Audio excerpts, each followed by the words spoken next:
Uy! Ano ba? Sino nasagasaan mo? Ha? Wala. Nag-text si Erika. Si Malin daw. Sobrang sakit ng tiyan. Kapag pinutok ko sa'yo ito at namatay ka, ibig sabihin tao ka lang. Pero kapag nagawa mong ilaga ng balang ito, ibig sabihin aswang ka. Sandali! Kanina pa kita hinahanap eh. Nandito ka lang pala. Dito ka na rin malalagutan ng hininga. Kaya humanda ka ngayon.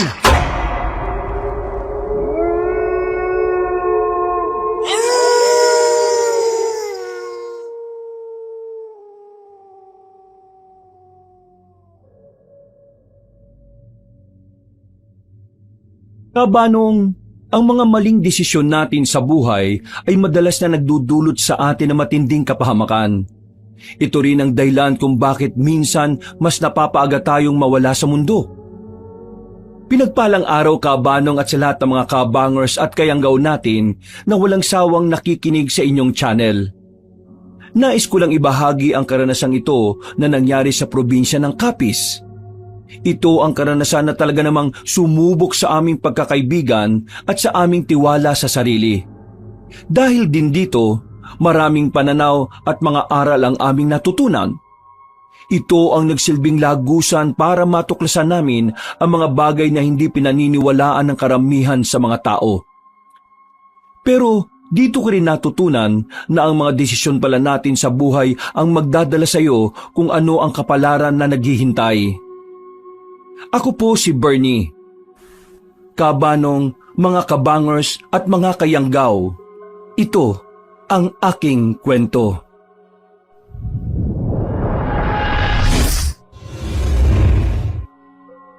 Bago nga pala magsimula ang ating kwento, sana'y mapindot nyo muna ang subscribe button at ang notification bell para lagi kayong nanonotify pag may bago tayong mga kwento. At huwag nyo rin kalilimutan mag-like at comment. Napakalaking tulong po ito sa ating channel para mas makapagatid pa kami sa inyo ng mga magaganda at mga nakakapangilabot na mga kwento. At ngayon, sa ating pagpapatuloy.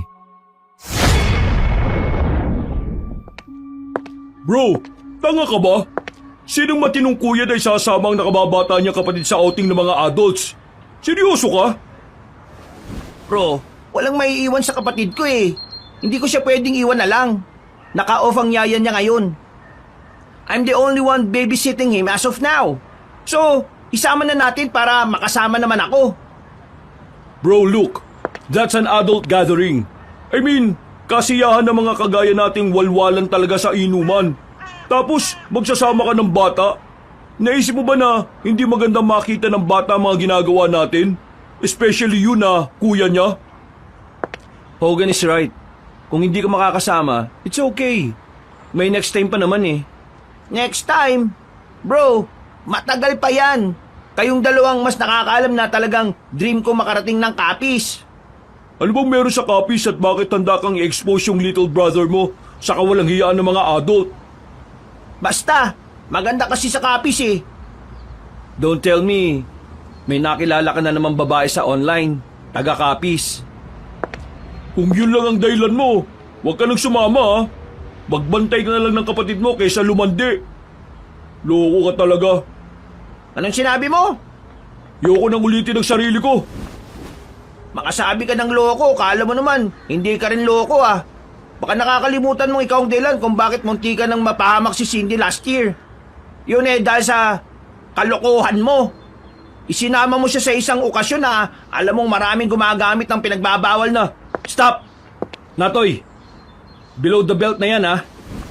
Anong below the belt? I'm talking with the facts. Totoo naman, di ba? Yung younger sister niya, munti ka nang mamatay kasi nakasingot ng kung anong droga dun sa mga kasama niya sa party. Isinama niya kasi hindi siya makakasama kung hindi yung kasama. Sinabi niya kasi sa parents niya na magsisimba sila. Pero ang totoo, party ang pinuntahan nila. So anong problema? Ginawa rin naman niya yun. Do you think yung pagkakamaling yun gusto kong magawa mo rin? Knowing na baka yung nangyari sa kapatid ko mangyari rin sa kapatid mo? Did you really understand kung bakit ayaw kong isama mo si Kenken? Tingin mo, ayaw ko lang? Pre, Nag-alala lang si Hogan sa kapatid mo. Ayaw na niyang magawa mo ang pagkakamali na nagawa niya. Pero kung talagang gusto mong isama, ikaw ang bahala. Ikaw ang magbantay sa sarili mong kapatid. Tingnan lang natin kung mag-enjoy ka pa. Padabog na lumabas ng sala si Hogan, Kabanong. Naiwang kaming dalawa ni Natoy. Napapailing na lang siya. Napagtanto niya rin siguro kung gaano kaloko ang mga sinabi niya. Nilapitan ko siya at inubutan ng kape. Tinapik sa balikat para pakalmahin ang utak niyang bigla-bigla na lang hindi nagana kapag pumuputak siya. You crossed the line, bro. Alam ko. Pre, hindi mo na dapat inopen yung tungkol sa kapatid niya. Nasa maayos na kalagayan na si Cindy. Nananahimik na sa ibang bansa. Yung nangyari dati, nakaraan na yun na dapat nang ibaon sa limot. Pinaalala mo pa eh. Alam ko naman. Kasi, hindi ko lang magets kanina. Kasi siya naman ang unang gumawa nun eh. Pero, naging malinaw naman na sa akin. May mga bagay kasi na kahit pareho ng sitwasyon natin sa iba, hindi natin pwedeng ikumpara sa atin. So, what's your plan? Ako sabi ko siya mamaya, hihingi ako ng dispensa. At hindi na lang talaga ako sasama. Oh, sagutin mo na yung phone mo, nagdi-ring. Bahala yan dyan. Sino ba yan? Si Tita Laarni. Yung tita mong mahilig maniwala sa pamahiin? Yung nilagyan tayo ng uling sa pisngi para hindi daw tayo sundan ng kaluluwa? Bakit? Anong meron? Narinig niya yung usapan natin nung nakaraan eh. Pinapapunta niya ako sa bahay. Unin ko raw yung mga pangontra na ginawa niya. Pangontra? Para saan? Sa usog? Di ba sabi nila, dating puga daw ng mga aswang ang kapis? Hindi naman kasi totoo yun eh.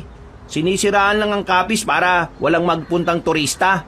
Pero wala namang ganon, no? Lakas din siguro ng amats ng tito mo no? Kung hindi lang siya maganda, inisip ko nang baka may saltik siya eh. Bakit? Type mo ba tita ko? Maganda tita mo kahit 40s na. Hindi naman bawal, di ba? Single tita mo, single din naman. Oy! Ilabutan ka nga sa sinasabi mo. Hilig mo sa mga matanda sa'yo eh, no? O sige na, alis na muna ako. Daanan ko lang yung in-order kong sapatos sa tropa. Tapos, pupuntahan ko na rin si Hogan. O sige, ingat sila sa'yo. Lumabas na ng bahay ko si Natoy, Kabanong. Napapailing na lang ako na natatawa. Matagal na kami magkakilalang tatlo. Mga elementary pa lang ay solid na magkakaibigan na talaga kami. Bandang gabi, inihanda ko na ang mga dadalhin kong gamit kahit na malayo-layo pa naman ang alis namin. Ako kasi yung tipo ng tao na ayaw nang nagagahol kapag parating na yung mismong event. Kaya naman, tuwing may mga lakad kami, ako palagi ang pinaka-ready. Mabilis na lumipas sa mga araw. Dumating na rin ang araw ng alis namin. Nagkabati naman si Natoy at si Hogan. Hindi naman kasi tumatagal ang tampuhan sa aming tatlo. Hindi kami napayag na natutulog kami ng may mga samaan ng loob. On the way na yung ibang tropa. Wait lang natin ha.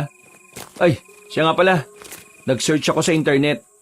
May alam na akong mabibilhan ng mga goods doon. Daanan na lang natin bago tayo magpunta sa resort. Yung mga drinks naman natin, may mga dala na rin ako. Pero syempre, madadagdagan pa natin yun. Good. Nakausap ko na rin yung staff sa resort. Sinabi ko sa kanila na bago yung arrival natin doon dapat ayos na lahat. Nakapag-down naman na tayo ng kalahati So siguradong makukuha na natin yun for our private party. All goods na pala Sayang, hindi makakasama si Natoy. Kawawa. May next time pa naman lagi Tsaka better to take care na lang nung kapatid niya. Kesa magtarantado na naman siya sa party. Pero bro, ask ko lang kumusta naman yung security sa area? Okay naman ba? According to my uncle na nakadestino sa Capiz, malapit lang sa kanila yung area ng resort. Wala naman daw record ng crime sa lugar na yun. Wala ring gulo. Peaceful talaga. So, wala tayong dapat na ikabahala. Okay, buti naman. Pansin ko kapag wala si Natoy, peaceful yung napupuntahan nating lugar Bravo! Ganyan kayo ha, kapag alam nyong hindi ako makakasama ha, pinag-uusapan nyo ako na nakatalikod ako ha. Oh, ang ginagawa mo dito? Bakit may mga dala kang bag? Obviously, sasama ako. Lakas talaga ng amats mo no? How about your brother? Ano mangyayari sa kanya sa bahay nyo? Sa bahay, hindi sa bahay. Anong mangyayari sa kanya sa party? Lumabas ang batang lalaki sa likuran ng van. May dala rin yung sariling bag. Nakangiti pa siya sa amin. Magandang gabi po, Kuya Bernie at Kuya Hogan. Dito ka lang, Ken, ha? Kausapin lang namin ng kuya mo. Pasok ka muna sa van. Malakas na hinila ni Hogan si Natoy at nagpunta kami sa harapan ng sasakyan. Binatukan ko pa si Natoy dahil ang akala talaga namin hindi na siya makakasama. Akala namin mas pinili niyang magpakakuya kaysa magpakasira ulo sa inuman. Nabubuo ka na ba? Akala ko ba nagkasundo na tayo, pre? Naawa naman kasi ako kung maiiwan siya mag-isa eh. Kaya nga sinasabi namin sa iyo, di ba? Huwag ka nang sumama para may kasama siya.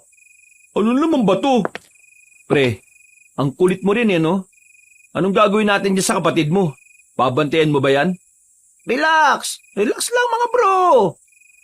Let me explain first, okay? Napahawak na lang sa sentido si Hogan Kabanong. Para siyang kuya namin na konsumido dahil sa pagiging pasaway ni Natoy.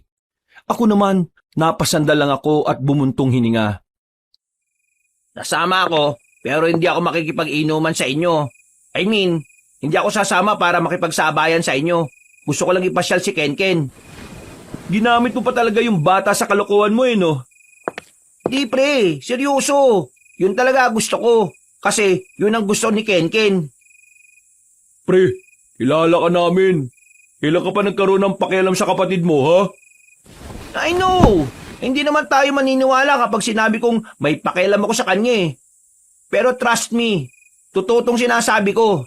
Sasama ako hindi para makipaglaklakan sa inyo. Sasama ako para ilayo naman si Kenken sa magulong Maynila na to.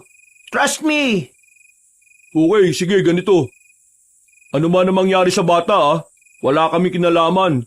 You will be responsible for that. Naintindihan mo ba ako? Oo naman no. Hindi naman ako tanga eh. So, pinapayagan mo na ako. Sige na. Basta tumupad ka lang sa sinasabi mo, ha? Pasalamat ka, may soft spot si Kuya Hogan sa mga bata. Manahimik ka nga, isa ka pa eh. Kuya Hogan ka dyan. Binalikan namin si Kenken sa van matapos kami magkasundo. Nakangiti pa rin siya sa amin. Kamukhang kamukha ng batang yon ang nanay nila. Pre, ampung ka ba? Bakit ang gwapo ng kapatid mo? Tapos ikaw parang pinaglisa sa samahan ng loob. Uy, wapo din naman ako ah.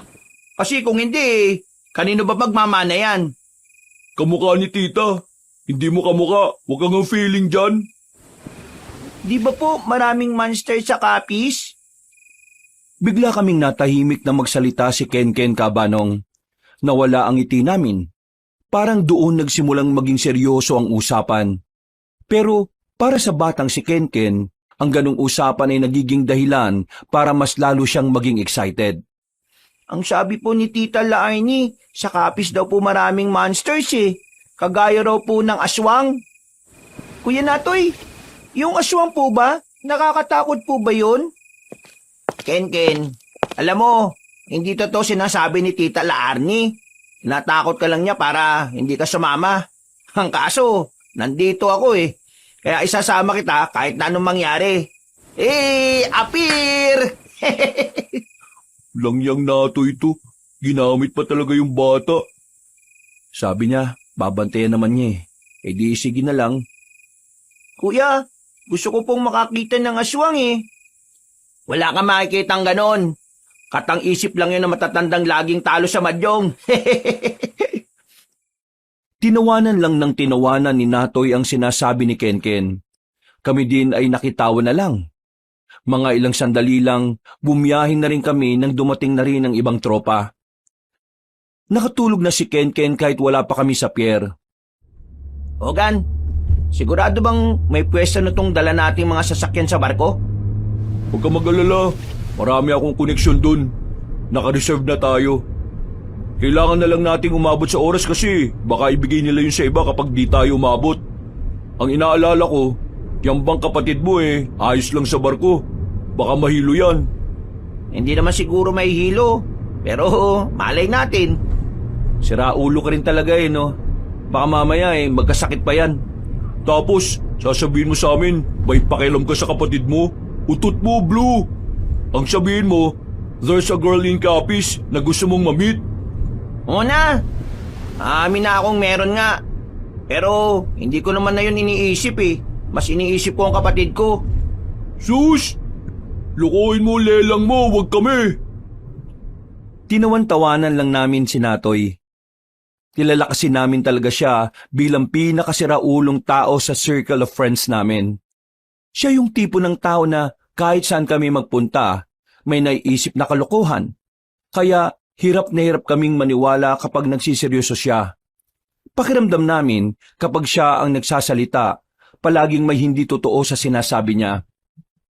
Makalipas ang ilang oras, nakarating na rin kami sa pier. Kagaya ng inaasahan, nakahanda na agad ang paparadahan ng 3 van na dala namin. Marami kasi kaming kasama sa outing, as in buong tropa nung college namin. Pagtapos ng sobrang habang biyahe, nakatuntong na rin kami sa Capiz. Hapon na nang makababa kaming lahat. Ayos lang naman sa amin na ganun kahaba ang biyahe, dahil 1 linggo naman kaming magbabakasyon at mag-outing doon. Guys, lahat ba nandito na? Wala nang naiwan sa barko? 15. Sakto 15. Oks na, nandito na lahat. Okay, biyahe na kagad. Uy, teka, sandali lang. Tagal nating nasa biyahe. Baka pwedeng magpahinga muna tayo saglit. Nahihilo ko Sus, pambira ka naman Akala namin kapatid mo mahihilo. Ikaw pala tong mahina ang sikmura. Okay, sige. 30 minutes. Pahinga muna. Magsikain muna kayo ng gusto ninyo. Pinarada na muna namin ang van sa parking lot. Sa harapan naman ay may magkakatabing kainan. Karamihan sa mga kasama namin ay nagpunta roon.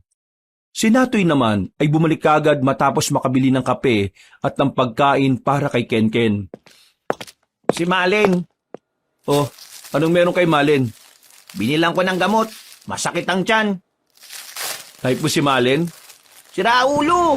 Hindi Sinabay ko lang. Hilit kasi ni Malin sa may gatas na pagkain Kaya ayan. Hindi. Narinig ko sa usapan nila dun sa kantin. May matanda raw lumapit sa kanila at tinapik si Malin sa balikat. Tapos, sumakit daw yung tiyan after ilang minutes. Sabi ko nga ano yun? May superpower yung matanda? Sinisisi niya pa yung matanda. Punta mo na sila. Sabi mo na, natatapos na yung 30 minutes natin. Kailangan na natin bumiyahe before 4 p.m. Dapat nandun na tayo Maya-maya lang, bumalik na rin ang mga kasama namin. Nakita ko pa si Malen na parang namumutla. Nilapitan ko siya kagad at tinanong at ang sabi, ayos lang naman daw. Baka raw may nakain lang na hindi maganda. Kuya, may nakita po ko kanina. Matanda po, mahaba buhok niya. Tapos, masama po siya makatingin sa akin baka kasi ngayon lang siya nakakita ng cute na bata. Baka po aswang po yun Hindi aswang yun, ka ba? Sabi ko sa'yo, huwag mong pinagkakausap si Tita Laarni. Mababaliw ka ron, balang araw, sige ka. Binigyan niya po ko ng pangontra. Nagpunta po siya kahapon. Wala ka kasi kaya di ka nabigyan Tingnan mo kuya ito Pinakita ni Kenken ang tali na nakalagay sa bewang niya kabanong. May nakasabit pa roong kulay gintong hugis ekis. Parang proud na proud pa si Kenken habang pinagyayabang yon sa kuya niya. Ano naman yan? Tali lang naman yan Pagngontra daw po ito Kapag meron daw po ako nito, hindi ako kukunin ng aswang. Ay nako, tigilan mo na yung kakaaswang mo. Mga ilang sandali lang ay nakatulog na naman ang bata. Binasag ni Hogan ng katahimikan habang abala siya sa pagmamaneho. Natoy, may tatanong ako sa'yo pero huwag ka sanang ma-offend O bakit? Ano naman yon? Bakit ba parang hindi natatakot yung kapatid mo sa mga ganong usapan. Yung ibang bata takot sa aswang eh. Pero yung kapatid mo, parang normal lang sa kanya. Hindi naman sa pang-ano pre ah. Pero may something ba sa kanya? I'm asking for me to understand his behavior ah. At para masabi ko rin sa iba nating kasama in case na magtanong din sila. Normal ang kapatid ko, no? Walang problema sa kanya. Siguro, kung may mga batang natatakot, may bata ring hindi. Kagaya lang ng idea na kung may batang matalino, meron din naman batang inutil. Gets ko na si Natoy. Pero matalino si Kid eh. Tingin ko matalino siya eh. Oo naman, matalino talaga yan. Sa sobrang talino niya sa school, yung teacher niya hindi makasagot pag siya na yung nagtatanong eh. Iniiwasan ng mga teacher yan kasi ang dami niyang tanong eh. Napangiti na lang si Natoy na nahimik na lang din kami nung oras na yon. Bandang 3:00, narating na rin namin ang lugar kung saan naroon ang resort na tutuluyan namin. Excited kaming lahat pagpasok pa lang namin sa bungad. Ang kaso, nang makarating na kami sa mismong harapan ng resort, nagtaka kami sa dinatnan namin. Maraming nakalagay na yellow tape sa entrance ng resort. Meron ding nakalagay na do not enter. Nawindang kami sa inabutan namin. Ang iba sa mga kasama namin ay nagmumura na. Sa haba ba naman kasi ng binyahe namin, ganun pa ang bubungad. Sandali nga, manahimik na kayo, buwisit naman oh. Wala kayong naitutulog eh. Ikaw Maricar ha, dami mong arte. Wala namang may gusto nito eh, puro ka reklamo. Libre na nga lang pagsama mo dito eh. Kaya pwede ba, manahimik ka dyan? Manahimik na muna kayo. Oh, pre, kalma lang. Eh sino ba kasing kakalma sa mga taong to? Daming sinasabi, wala namang ginagawa para maayos tong lintik na problema na to. Kuya Natoy, nag-aaway sila? Hindi sila nag-aaway. Ang tawag sa ganyan ay healthy conversation. Wala na muna alis dito, Bernie. Samahan mo ko. Pasukin natin yung loob. Kailangan natin makasigurado na kung talagang wala na tong resort. Kahapon, kausap pa natin yung staff eh. Nag-send pa nga ako ng video, di ba? O sige, tara na. Tingnan na lang natin. Kahit na may nakalagay na bawal pumasok, ay hindi kami nagpapigil. Inalis namin ang yellow tape at agad na pumasok sa resort. Bungad pa lang, magulo na ang nakita namin. Nakakalat ang mga lamesa at ang ibang upuan naman ay nasa swimming pool. Napatigil kaming dalawa ni Hogan nang may makita kaming bakas ng dugo sa pader. Sinundan namin kung saan nagmumula ang dugo. Nakarating kami sa bandang kusina ng resort. Doon na kami nawindang. Mas marami ang mga bakas ng dugo roon, kaya ang unang pumasok sa utak namin, totoong may nangyaring karahasan doon. What the? Pre, mukhang may nangyari talagang karumal-dumal dito. Ano? Massacre? Siguro. Teka, subukan ko ulit tawagan. Wala na pre. Out of coverage area na. Nako, paano na to? Nag-down pa tayo ron. Paano yung pera natin dun?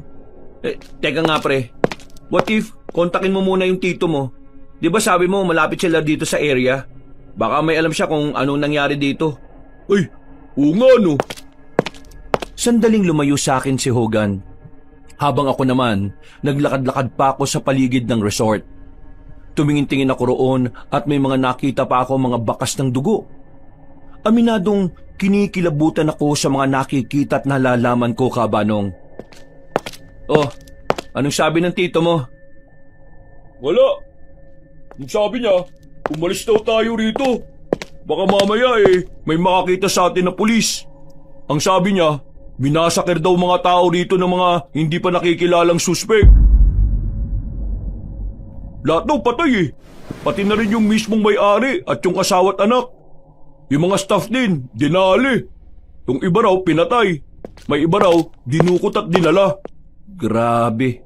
Nakakilabot naman pala yung ginawa rito. Problema nito, saan tayo ngayon?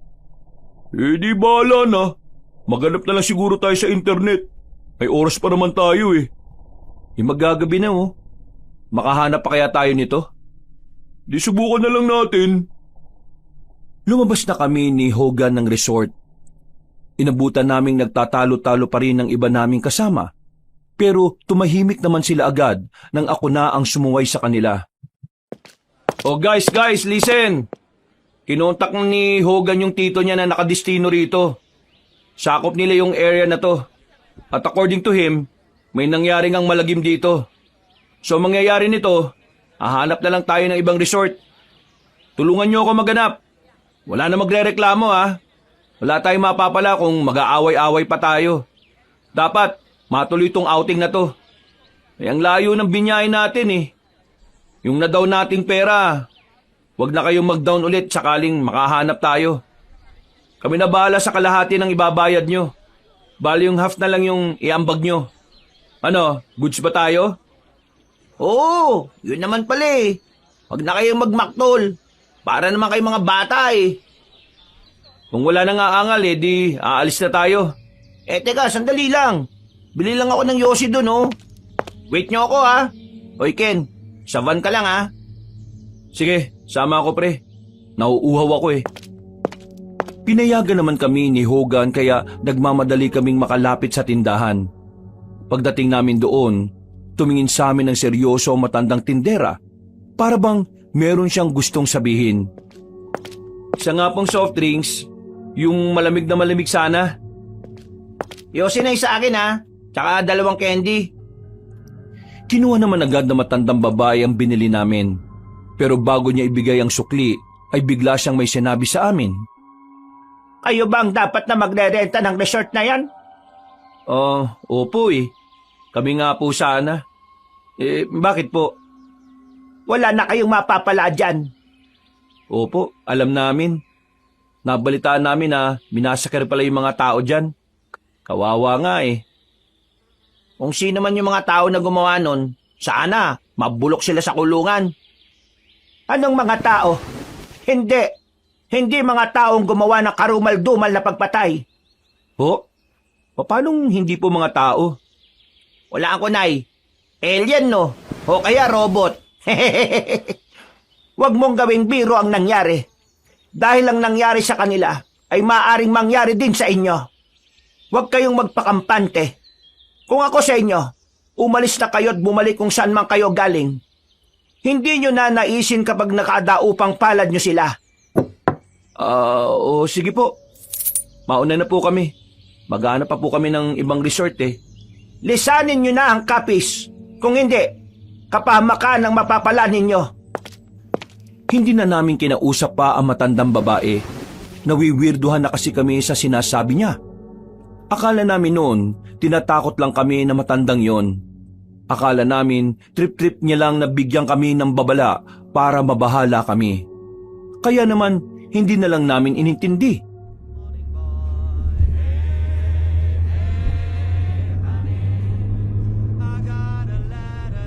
Kuya, inaantok po ako sa kanta. Di matulog ka. Di ba kapag inaantok, ang dapat gawin ay matulog? Patayin po ninyo yung tugtog para hindi ako inaantok. Di banding kang bata ka. Di pwede, no? Ano Bernie? May nahanap ka na ba? Eto, meron na. Mukhang maganda to mga pre. Tumigil na muna kami sa gilid at ipinakita ko sa kanila ang mga larawan ng isang magandang resort. Agad na nagustuhan yun ni Hogan. Pinakita din namin sa iba pa naming kasama at nagkasundo rin naman ang lahat. Dahil may nakita na kaming bagong resort, agad naming kinontak ang numerong nakalagay doon. Ang kaso nga lang, hindi naman nagri-ring ang tinatawagan namin. Baka mamaya, matagal lang hindi nag-ooperate ang resort na yan, ha? Ito lang yung pinakamalapit sa lahat eh. Subukan na natin, Natoy. Kung wala tayong mahahanap ngayong gabi, hahanap na lang muna tayo ng rest house na pwede nating paglipasan ng gabi. Mismo. Ganyan na lang ang gawin natin. Oh guys, sakay na. 6:00 na oh. Bago man lang sana maglumalim tong gabi, makahanap na kagad tayo. Bumalik na kami sa sasakyan. Tahimik lang ang naging biyahe namin, Kabanong. Nang tingnan ko ang labas, napapalibutan na kami ng mga nagtataasang puno. Parang yung nadadaanan namin ay yung mga kagaya ng kalsada sa pelikula. Yung bang hindi na gaanong napupuntahan ng mga tao. Maya-maya lang, biglang tumigil si Hogan sa pagmamaneho. Nagtaka naman kami dahil malakas ang pagkakatapak niya ng preno. Uy, ano ba? Sino nasagasaan mo? Ha? Wala. Nag-text si Erica. Si Malin daw. Sobrang sakit ng tiyan. Naku naman oh. Bumaba kami ng sasakyan. Pinuntahan namin ang mga kasama namin. Pagtingin namin doon, nakita naming namumutla na si Malin. Sobrang sakit na ng tiyan niya. May kulay green na rin siyang sinusuka. Oh, anong gagawin natin dyan? Walang ospital dito. Sobrang layo pa. Sinong nakapagdala ng gamot? Wala ba? Diyos ko. Problema na naman. Hogan, babalikan na lang muna natin yung tindahan kanina. Hindi pa naman tayo gaanong nakakalayo eh. Baka lang naman may gamot sila doon. Hindi pwedeng tisin lang ni Malin ang sakit ng tiyan niya eh. Baka kung ano pang mangyari dito. O siya, sige. Hihintay namin kayo dito. Bilisan nyo, ha? Erika, sumama ka sa amin. Alalayan mo si Malin. Natoy, sama ka sa akin. Ken, diyan ka muna kay Kuya Hogan mo ha. Huwag ka makulit. Pinalipat namin sa van ni Hogan ang mga nakasakay sa van nila Malin. Si Natoy ang nagmaneho ng sasakyan pabalik. Ilang minuto lang ay nakarating na kami roon. Agad kaming lumapit ni Natoy sa tindahan. Ah, bakit kayo narito? Sinabihan ko na kayong umuwi na kayo kung saan man kayo nakatira. Pasensya na po ah. Pero meron po ba kayong gamot? Gamot saan? Sa sakitunan tiyan. Yung kasama kasi namin, sobrang sakit ng tiyan niya. Hindi rin po kasi tumalab yung mga unang gamot na ininom niya kanina eh. Bakit? Ano bang nakain na kasama ninyo? Mahilig po kasi siya sa pagkain na may gatas eh. Pero kanina, wala naman daw pong kinain. Bigla na lang daw pong nanakit yung tiyan niya. Wala ba siyang nakausap na hindi nyo kilala? O nakadikit na hindi niya naman kaano-ano? Wala naman daw ho. Di ba may sinabi sila Erica kanina? Yung may matandang lumapit sa kanila tapos ngumiti? Tinapik si Malin sa balikat? Nang sabihin ni Nato yon, nakita ko ang biglang pagbabago ng reaksyon ng matandang kausap namin. Para siyang nabahala. Hindi ko alam kung bakit. Nasaan ang kasama nyo? Dali nyo sa akin. Ipasok nyo sa bahay ko. Ho? Ano pong gagawin nyo? Huwag nang maraming tanong kung gusto nyo pang mabuhay ang kasama ninyo. Desperado na kaming mapagaling si Malin. Kaya kahit na hindi namin kilala ang matandang yon, binuhat na namin si Malin papasok sa bakuran na matandang babae. Abay mga inutil na lalaki to. Bakit nyo hiniga dyan sa lamesa? Ipasok nyo rito sa bahay ko. Ano yan, kakatayin nyo? Kumakamot na lang kami sa ulo nang muli naming buhatin si Malin Kabanong. Tinulungan din kami ng mga kalalakihan at kababaihan na naroon. Inasikaso nila ang kasama namin. Nagdasal pa nga sila at nakita naming merong dahon na dinikdik at yung katas nun hinalo sa tubig at saka pinakulo. Pinainom yon kay Malin ng maligamgam na yon. Makalipas lang ang halos kalahating oras, lumabas na sa amin ang matandang babae. Pawis na pawis siya. Baka sa mukha niya ang pagkabahala. Kumusta po yung kaibigan namin? Nalinis na namin ang sikmura niya. Pinainom namin siya ng mga herbal. Huwag kayong mag-alala dahil ligtas sa mga yon. Ginagamit talaga namin yon para sa mga usog at bati. Usog at bati? Ano yun? May mga lalapit sa inyong hindi nyo kilala. Hahawakan kayo. Babatiin kayo na akala mo ay magkakilala kayo. Pero sila yung may mga dalang negative energy na ipapasa nila sa tao. Magkakasakit ka. At kapag nagkasakit ka, may marka ka na nila. Kung hindi ka kaagad gagaling, susundan ka nila hanggang sa mabiktima ka na nila. Ginagawa nila yung para sa kanilang pagkain. Kapag ang biniktima nila ay malala na ang sakit, mas mabango na sa kanila yon. Mas masarap ka. Teka. Sandali, hinay-hinay lang po ah.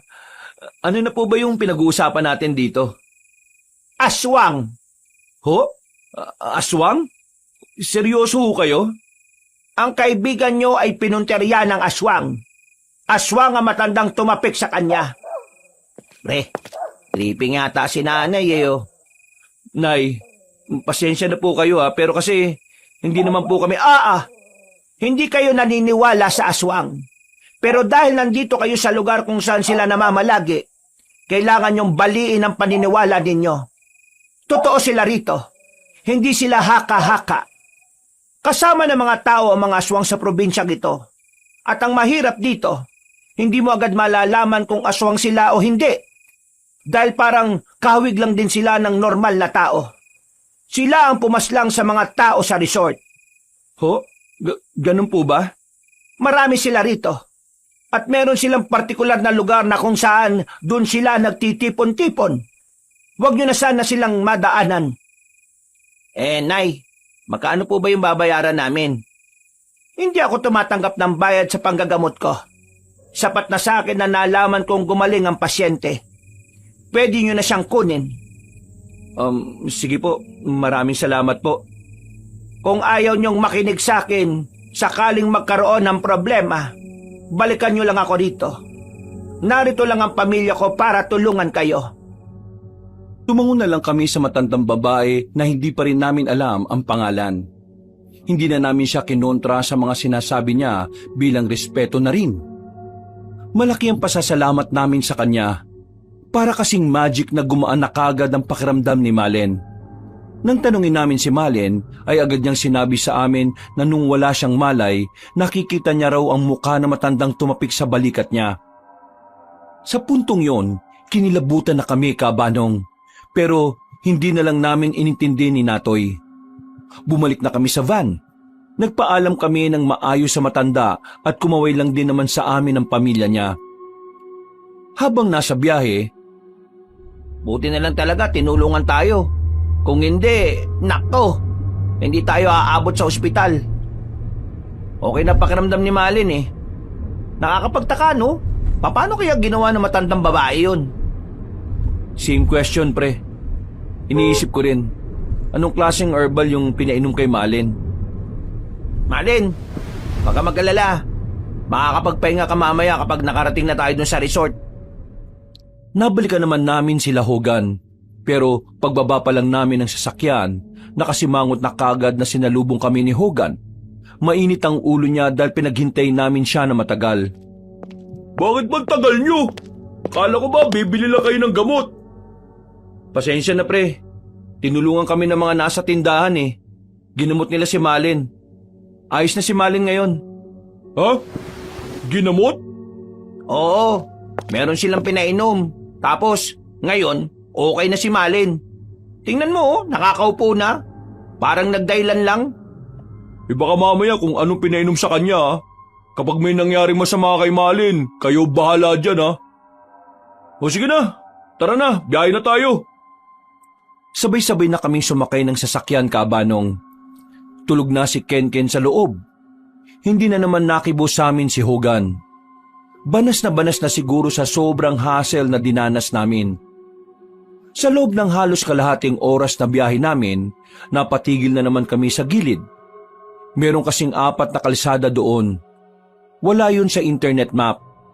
Kaya hindi namin alam kung ano ang tamang daan doon. Pakitingin nga sa direction kung saan tayo dito. My goodness, this is so stressing. Pre, chill. Mas lalo tayong mapapatagal kung mainit ang ulo natin. Wala akong makita na parte yan ng mapa dito sa internet Parang outdated na yata itong direksyon na sinusundan natin. Bago lang yata yung kalsada na yan Kailangan natin magdesisyon kung alin sa mga kalsadang yan yung tamang daan. From left, pangatlo. Parang mas maganda kung from right to left, yung pangatlo. From left tayo, pangatlong kalsada. Sure na yan. Baka mali yan Kailangan natin subukan.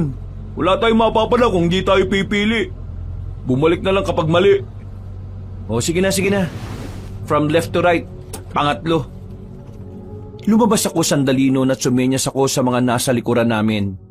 Naintindihan naman nila agad kaya umabante na rin sila. Pumasok kami sa pangatlong kalsada mula sa kaliwang bilang. Tahimik lang kami habang nasa biyahe. Maya-maya pa, may nadaanan na kaming parang barangay. May mga kabahayan doon. Marami ding ilaw. Parang normal na lugar. Pero dinerecho pa namin ang daan hanggang sa narating na rin namin ang sinasabing resort sa internet. May liwanag doon kaya nabuhayan kami ng pag-asa. Yun! Sa wakas! Makakapagpahinga na rin! Oh, di ba? Tama yung pinili kong daan. Ayos! Lumabas na kami ng sasakyan ni Hogan. Nilapitan namin ang gate ng resort. Isang matandang lalaki agad ang sumalubong sa amin. Mukhang malakas-lakas pa naman. Nakangiti kagad. Unang tingin pa lang namin, alam na kagad namin na siya ang caretaker ng resort. Magandang gabi ho! Anong kailangan ninyo? Manong, mag-outing po kami. Sinusubukan po naming tumawag sa inyo, ang kaso hindi naman po makakontak. Ay nako, itong resort kasi hindi pa open sa pagpaparenta. Sabi sa akin ng may-ari, hindi mo na kami tatanggap ng guest.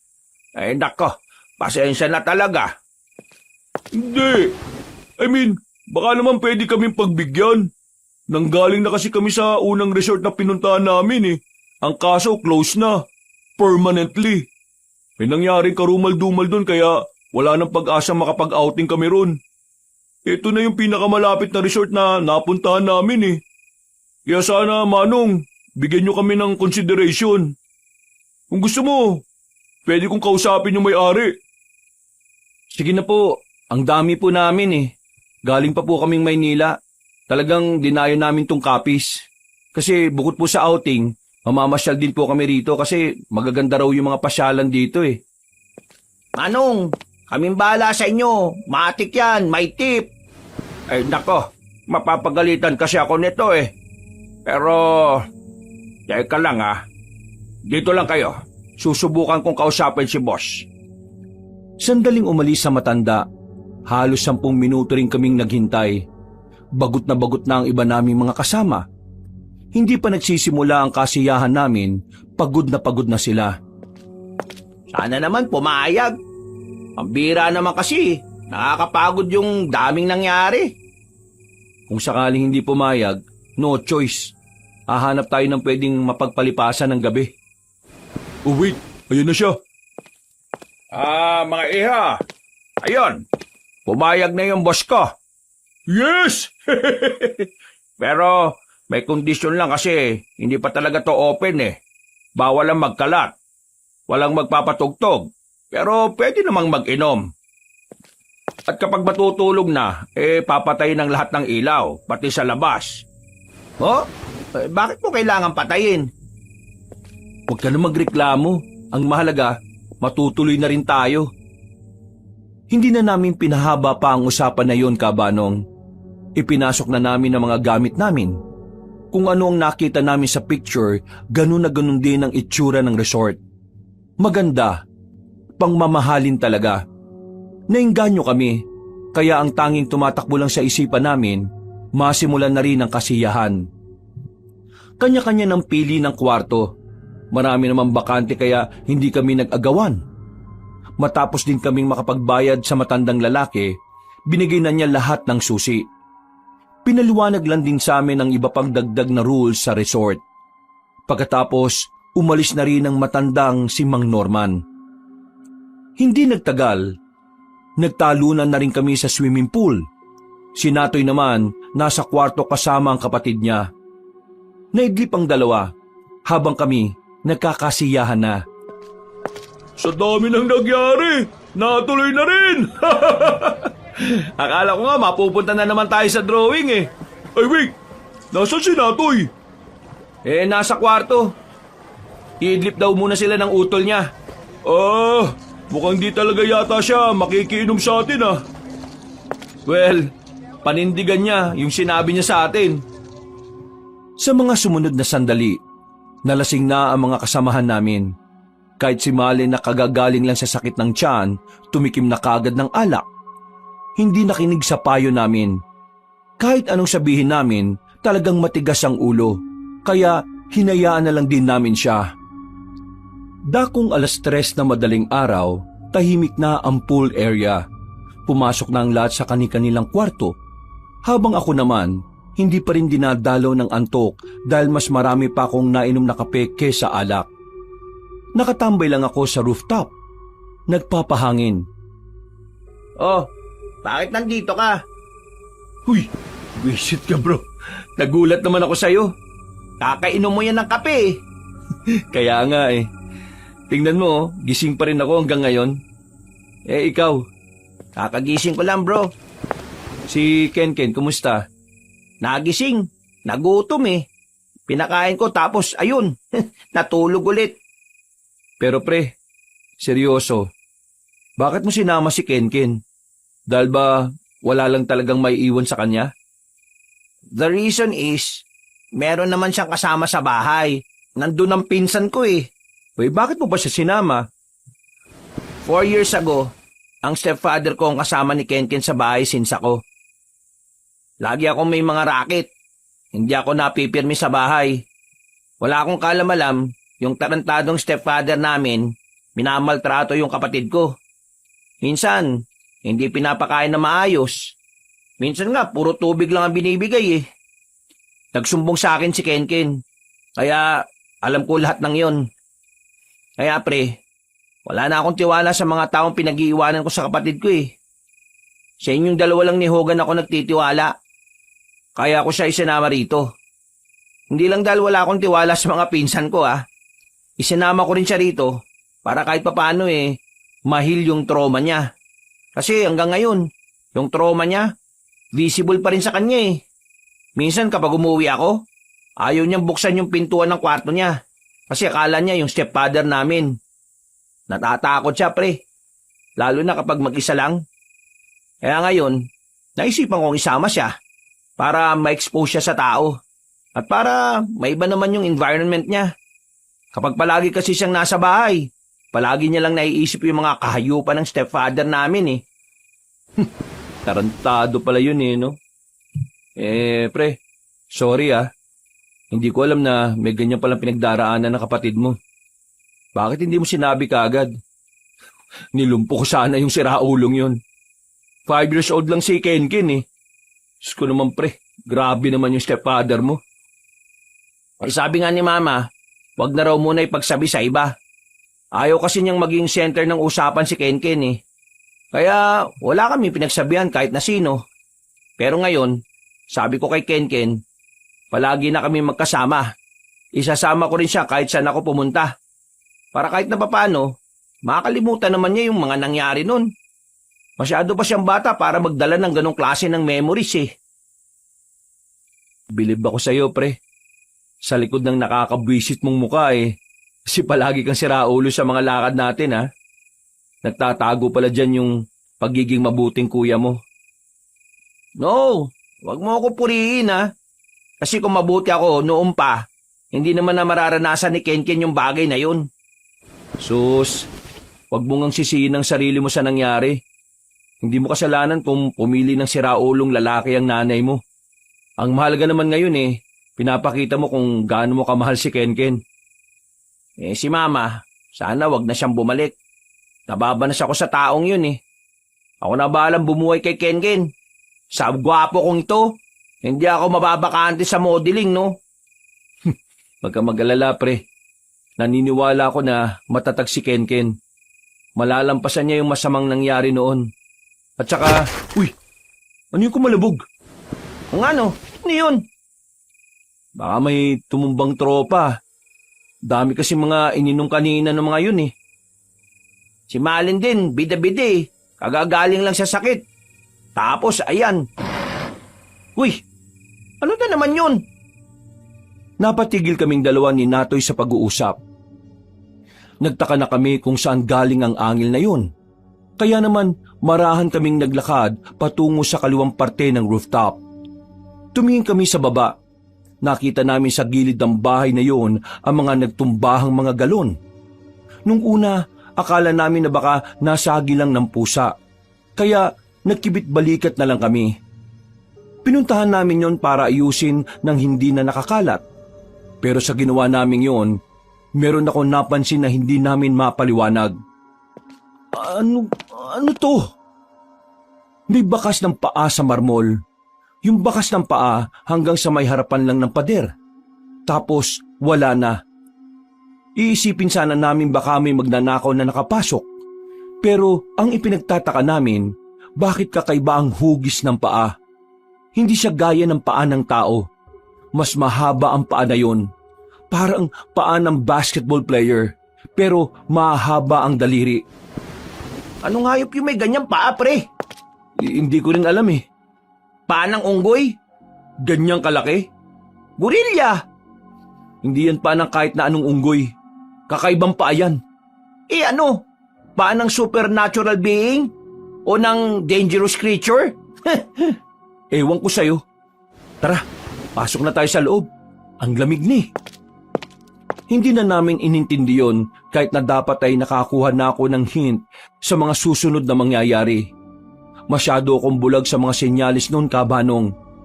Mas nakaton kasi ang atensyon ko kung ano ang mga gagawin namin para sa umaga. Kinaumagahan, abala na ang lahat. Kanya-kanyang luto, kanya-kanyang ginagawa. Napansin ko na wala ang magkapatid sa kwarto nila kaya agad kong tinanong si Hogan. Mukhang masarap ang tulog mo ah. Sakto lang. Ikaw? Goods lang din. 3 a.m. na ako nakatulog eh. Pahamak yung kape na binigay mo. Gagi, lakas talaga ng tama nun. Dinamihan mo pa. Ay, siya nga pala. Nasaan si Natoy? Wala silang magkapatid eh. Ang agang nagising ng dalawang yun eh. Umalis. May mga dalang posporo. Babalik din daw mamaya. Alam ko na gagawin nun. Manguhuli ng gagamba. Ganun ba? Mukhang banding talaga sila ng utol niya. Ay, siya nga pala. Sumama ko. Punta natin yung baryo na nadaanan natin kagabi. Baka meron tayong mabiling yelo dun. Unti na lang yelo natin eh. O sige tara. Bibili rin ako ng salompas. Sakit ng likod ko. Naalamigan yata. Lumabas kami ng resort ni Hogan, Kabanong. Inaakala namin noon na may mapapala kami sa paglabas namin.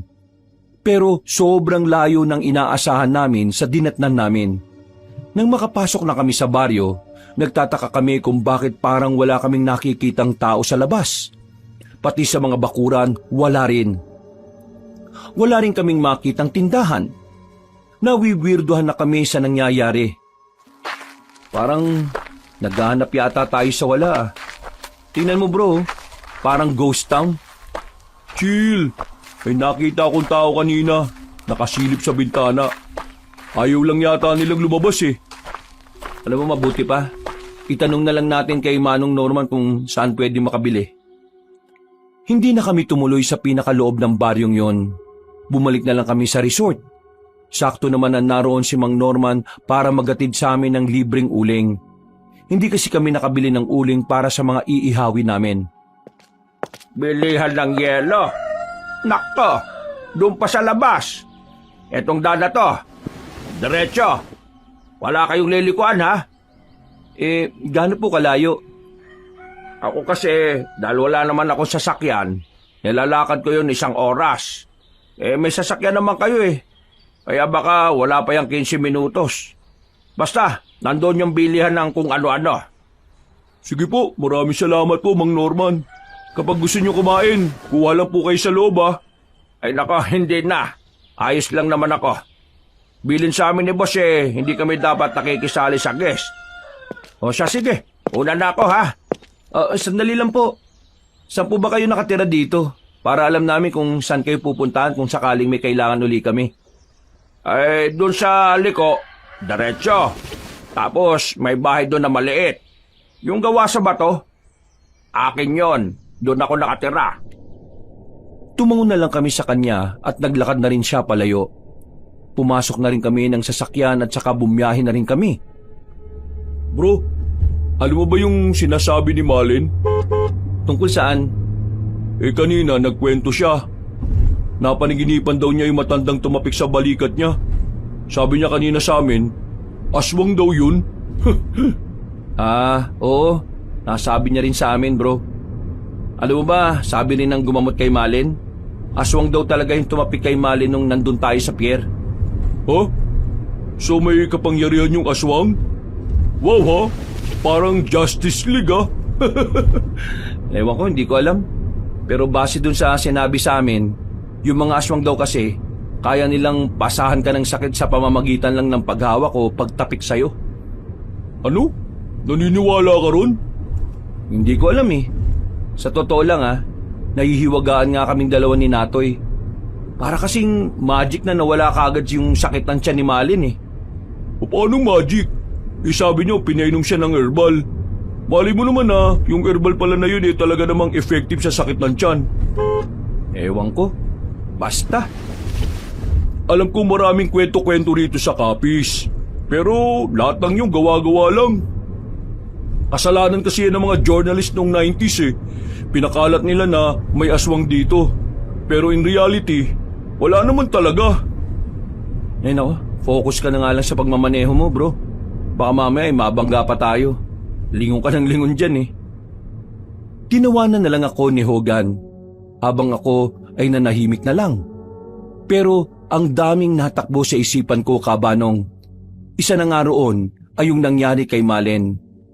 Hindi ko alam pero parang habang tumatagal, nagkakaroon ako ng interes sa mga aswang. Kahit na ang totoo, isa rin naman ako sa mga hindi naniniwalang totoo sila. Makalipas lang ang ilang minuto, ay narating na rin namin ang lugar na maraming tindahan. Ang layo, para kaming naloko ni Mang Norman. Halos kalahating oras din kasi ang biyahe. Partida, wala kaming sasakyan na nakakasabay sa daan.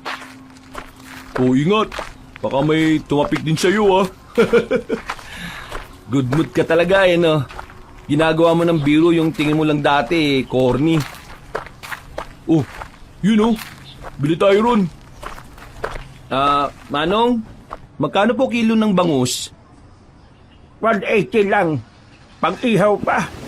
Meron na kaming nakahanda na pang-ihaw dyan. May palaman na.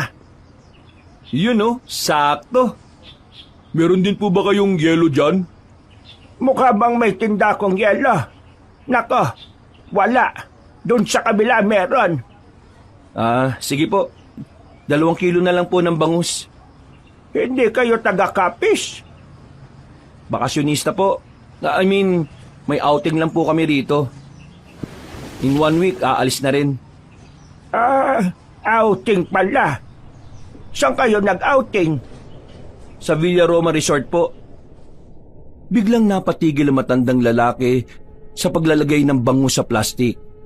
Tumingin siya sa amin ng seryoso. Yung tingin niya ay parang sinasabi niyang hindi siya nakikipagbiruan.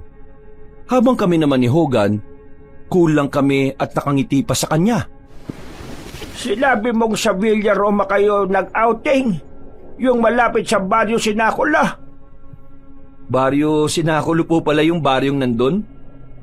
Sandali lang pre, dito ka lang Bibili na ako ng yelo. O sige bro. Bakit kayo napunta ron? Outing nga po. Umalis kayo ron, iyo. Ang hirap pong makahanap ng resort dito sa Capiz Kaya hindi na po kami aalis doon. Nako, gusto nyo yatang maagang mawala sa mundo. Ho? Ano po? Kung ayaw nyong mapahamak, lisanin nyo ang lugar na yon. Sa parting yon ay marami ang aswang. Magsasalita pa sana ako pero nakabalik na si Hogan. Kinuha na namin ng bangus at umalis na rin kaagad. Para akong natulala sa narinig ko, Kabanong, na kung tutuusin, wala na ako dapat pakialam doon.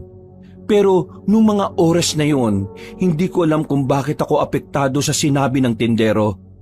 Bumalik kami sa sasakyan. Nakalimutan ko nang bumili ng salompas. Hindi ako nagsasalita nang bumiyahe na kami ulit.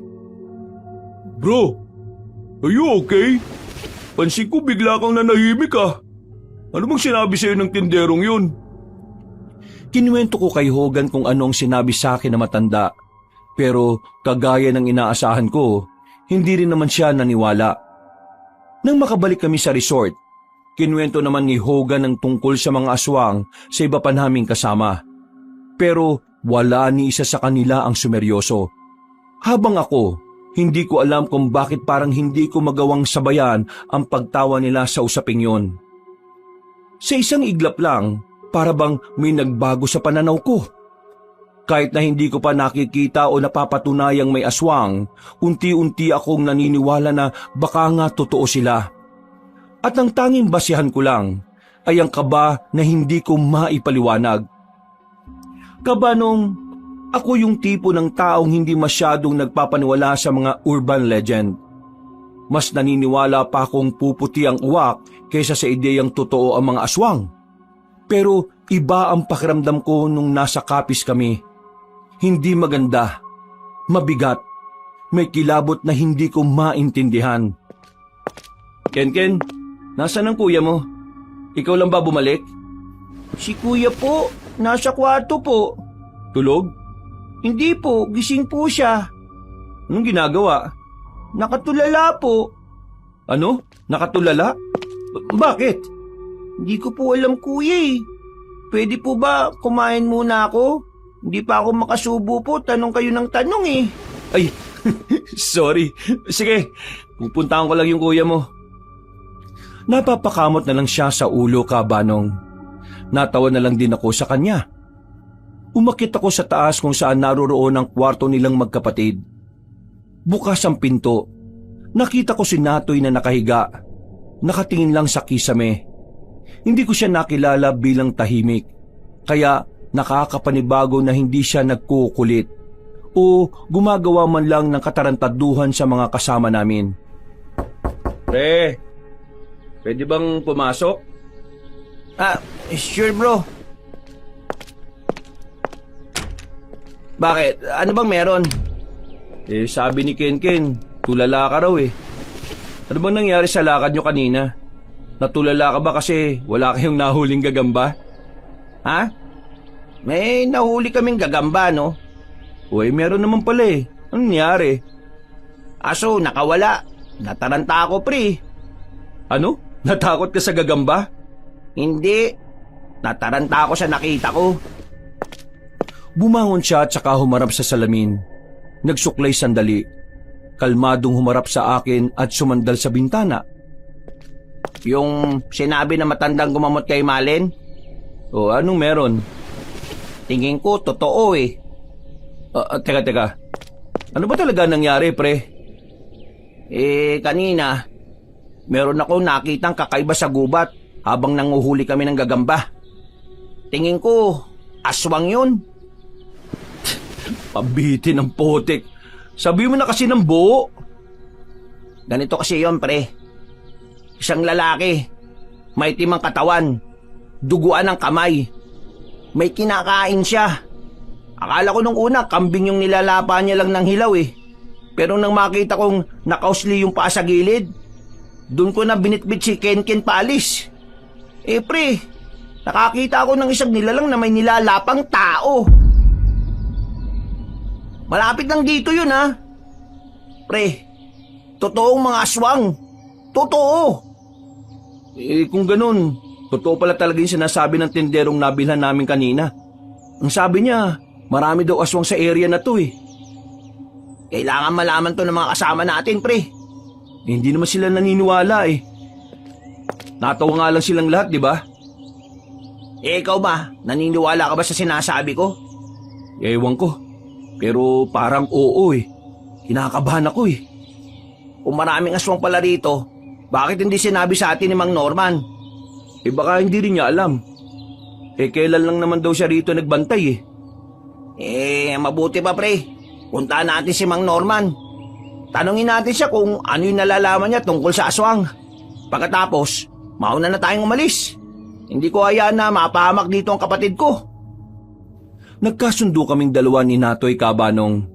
Habang abala ang lahat sa pananghalian, lumabas kami at naglakad kami patungo sa direksyon na sinabi ni Mang Norman.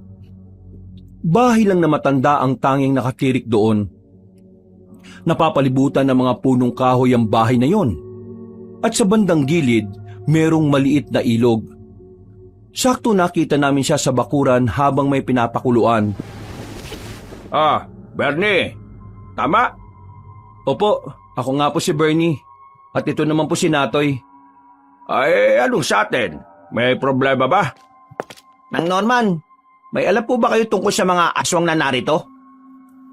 Nawala ang ngiti sa mukha ni Mang Norman kabanong. Pabalik-balik ang tingin niya sa aming dalawa. Pagkatapos, iginala naman niya ang paningin niya sa paligid. Sinenyasan niya kami na sumunod sa loob ng bahay niya. Pinaupo niya kami sa mahabang upuan. Sinarado na muna niya ang bintana at pintuan. Kinabahan ako sa hindi maipaliwanag na dahilan. Ang totoo niyan, alam ko ang tungkol doon. My goodness! Alam niyo pala eh. Bakit hindi niyo kagad sinabi sa amin? Oh, kalma. Hayaan niyo na muna sana ako magpaliwanag. Bro, sige na. Pagsalitain muna natin siya. Wala na akong nagawa kasi dumating na kayo eh. Kung alam ko lang na darating kayo, sana hindi ko na kayo pinatuloy. Pero biglang nasa harapan na kayo eh. Hindi ko rin naman kayo pwedeng paalisin na lang kasi ako naman ang mapapahamak. Teka. Anong ibig niyong sabihin kayo mapapahamak? Ako ang may-ari ng resort. At itong tinitirhan ko, hindi ko ito bahay. Nirerentahan ko ito sa isang hindi ko rin alam kung tao ba o hindi. Binili ko ang lupa na ito at pinatayuan ko ng resort. Nasa ibang lugar ako. Wala akong alam na ang binili kong lupa marami palang aswang na napapadaan. Ngayong naitayo na, pinuntahan ko nitong nakaraang buwan. Tapos, may kumausap sa akin nung nakaraang araw. Lalaki siya. Binata pa. Sabi niya, wag daw akong aalis. Hayaan ko lang daw na may pumuntang guest sa resort ko. Tingin ko, aswang yun eh. Ang ginagawa nila, tinatakot nila ako na kung hindi ko gagamitan ng resort para makaakit ng tao, ako naman ang papatay nila. Pero kahit na ganon, hindi ko yung sinubukan. Kaya nga sinadya kong nakapatay ang telepono para walang makakontak na guest sa akin eh. Hindi ko alam kung paano nyo nahanap to. Wala na ako nagawa. Nandyan na kayo eh. Kung papalisin ko kayo, ako mayayari sa mga aswang. Kaya ayos lang sa'yo na kami naman ang mayari ng mga aswang. Ganun po ba yun? Hindi. Kaya ako rin kayo pinapasok sa resort kasi alam kong doon lang kayo ligtas. May mga inilagay akong pangontra dyan. Hindi sila makakalapit sa inyo. Pasensya na talaga, iho. Pero naipit din ako sa sitwasyon eh. Gusto kong umalis pero wala akong kakayahan. Yung sasakyan ko, nawala na lang bigla nang hindi ko alam nasaan eh. Kaya wala akong pagkakataon na iwan ang lintik na resort na yon. Sinasabi niyo bang biktima lang din kayo rito? Mismo! Isang buwan na ako rito eh, pero palaging takot ang nararanasan ko.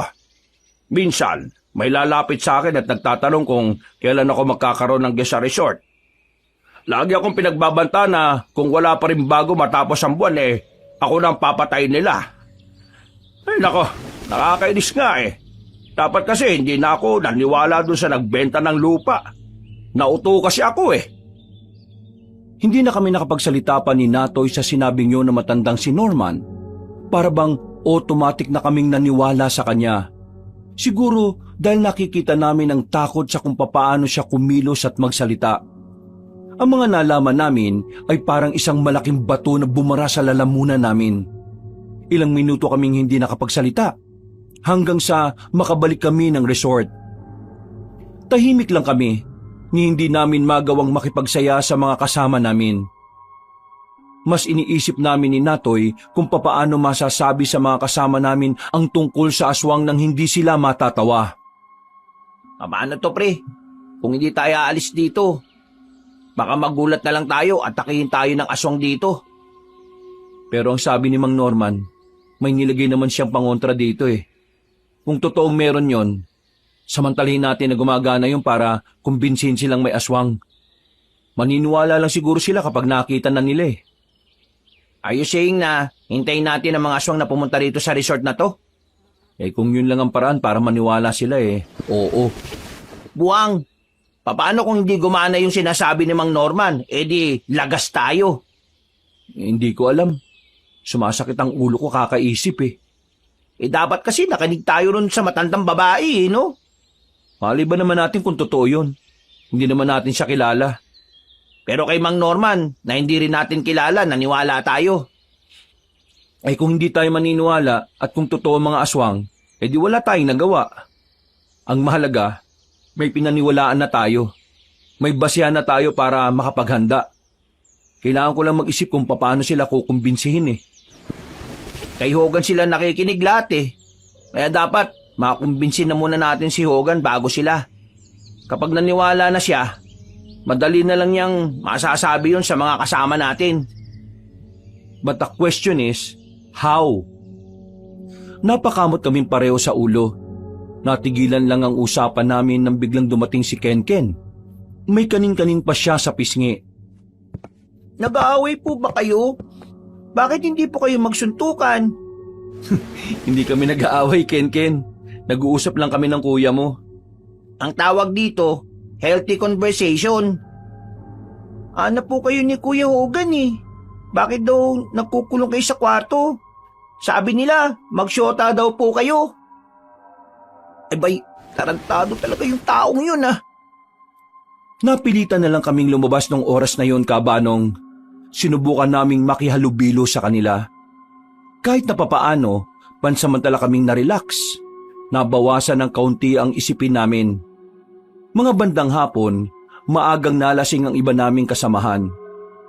Habang nakatambay kaming tatlo sa pool area, nakakuha na kami ng pagkakataon ni Natoy para sabihin kay Hogan ang nalaman namin.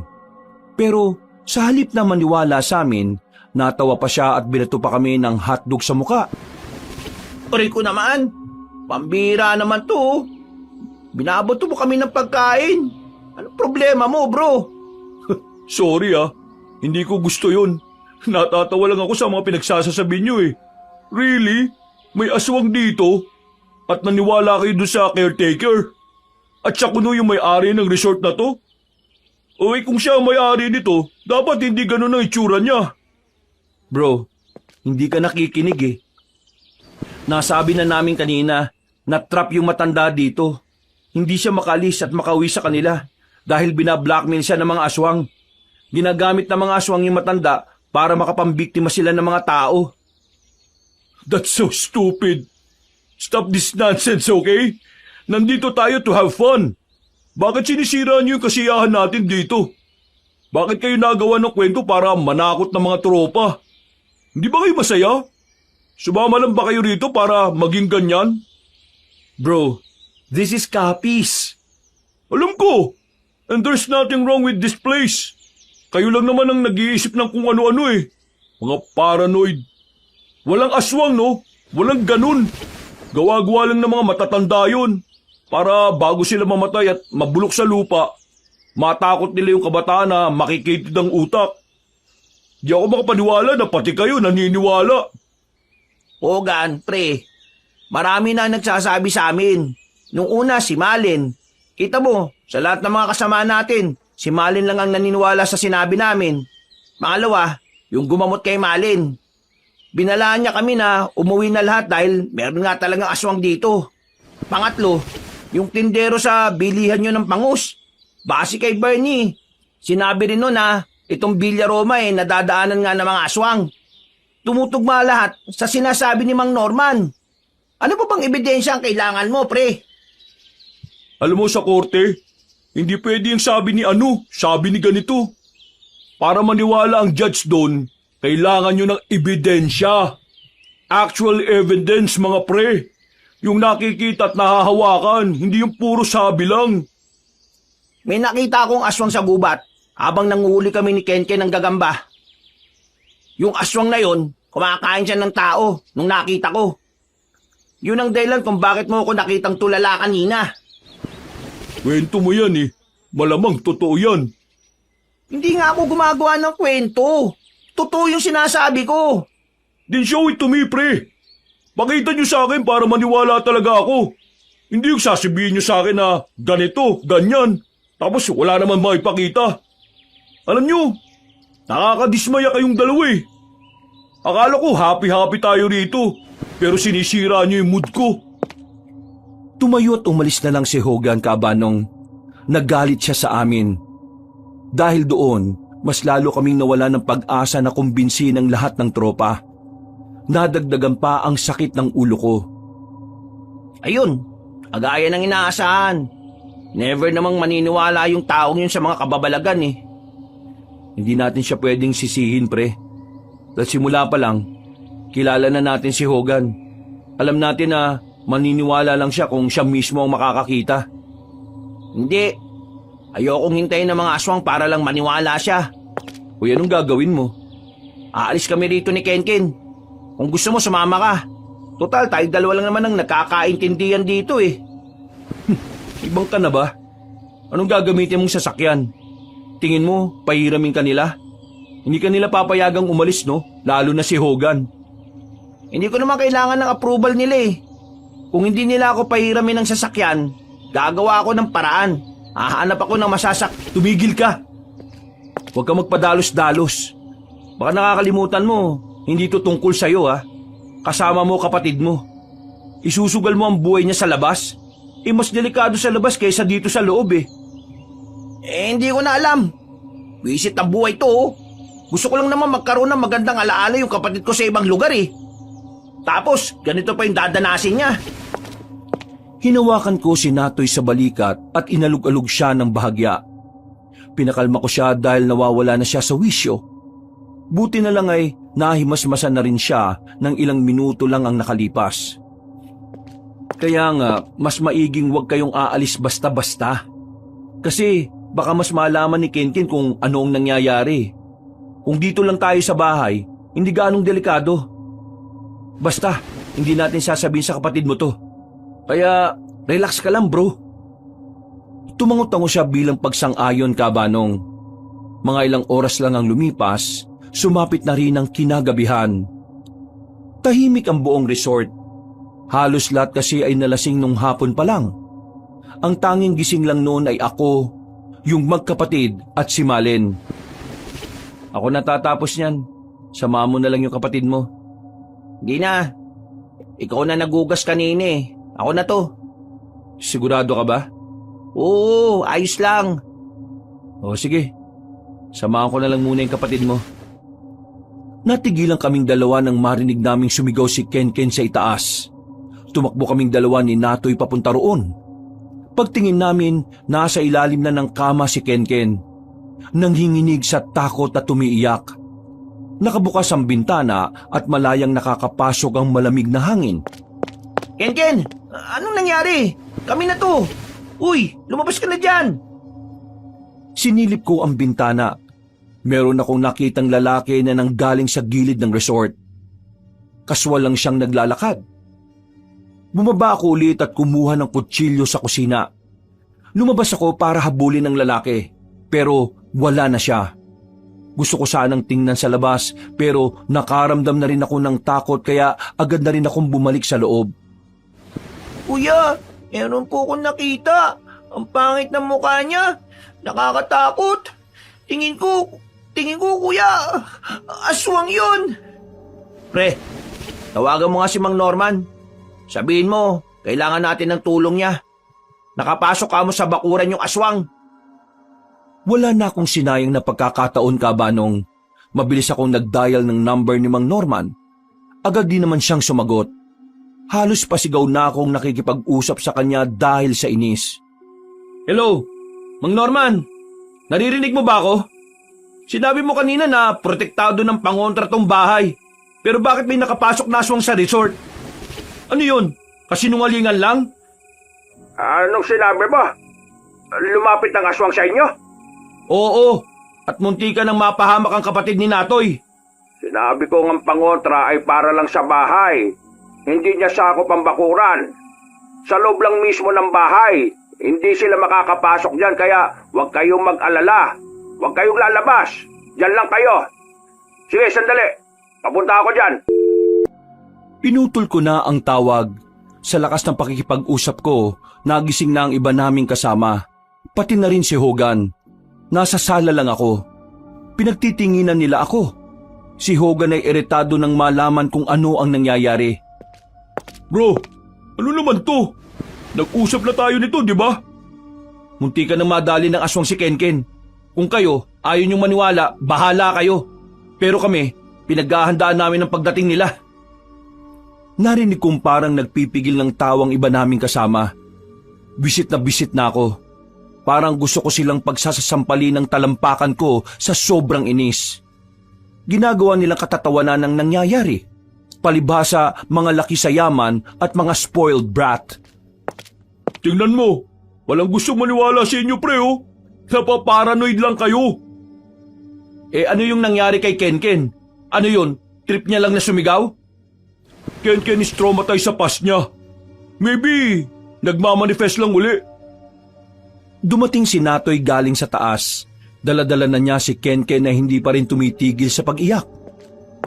Sinasabi mo bang hallucination lang ni Kenken yung nangyari? Hindi ako psychiatrist pero siguro. Ganun nga siguro yung nangyayari.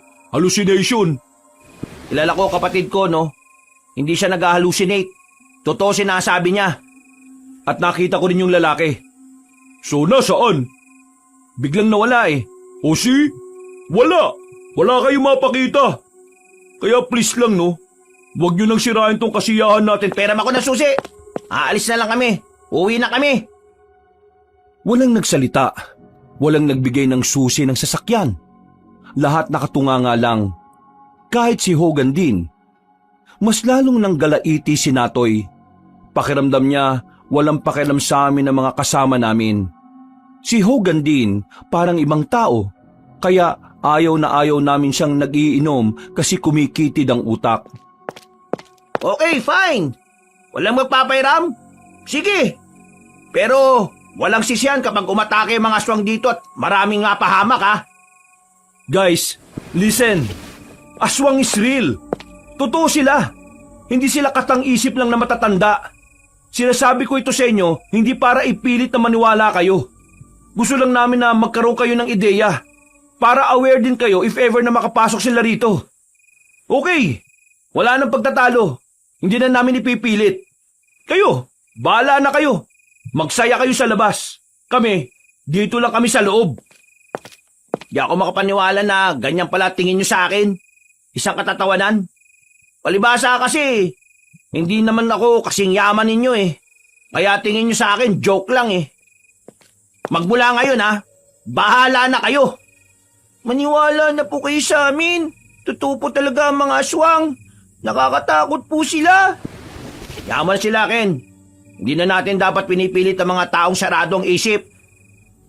Hindi na kami bumalik sa kwarto nila Natoy Kabanong. Pumunta na lang kami sa kwarto ko. Total, mag-isa lang naman ako roon. At wala rin bintana roon. Doon lang kami nanatili. Habang iba naming kasama, itinuloy pa rin ang kasiyahan. Napabuntong hininga na lang kami ni Natoy. Mga bandang 10:00 ng gabi, inakyat kami ni Hogan. Sa puntong yun, mukhang wala na ang tama ng alak sa kanya. Mga pre, I'm sorry kanina kung ano man ang mga nasabi ko, ha. Wala naman kaming ibang gusto, pre. Kundi masigurong safe tayong lahat. Yun lang yun. I know. Alam ko naman yun pero kasi... Mahirap bang bigyan ng konsiderasyon yung pinaniniwalaan namin? Kumpara naman sa ating lato. Bro, ikaw ang nagsasabi sa amin dati. Mas mabuti nang naghahanda kaysa maging kampante. Hindi ka ba nagtataka, pre? Kilala mo kami. Mula umpisa. Sabay-sabay natin ginagawa ang katarantaduhan yung mga kwentong kagaya ng sinasabi namin. Noon, ganun kami ni Bernie.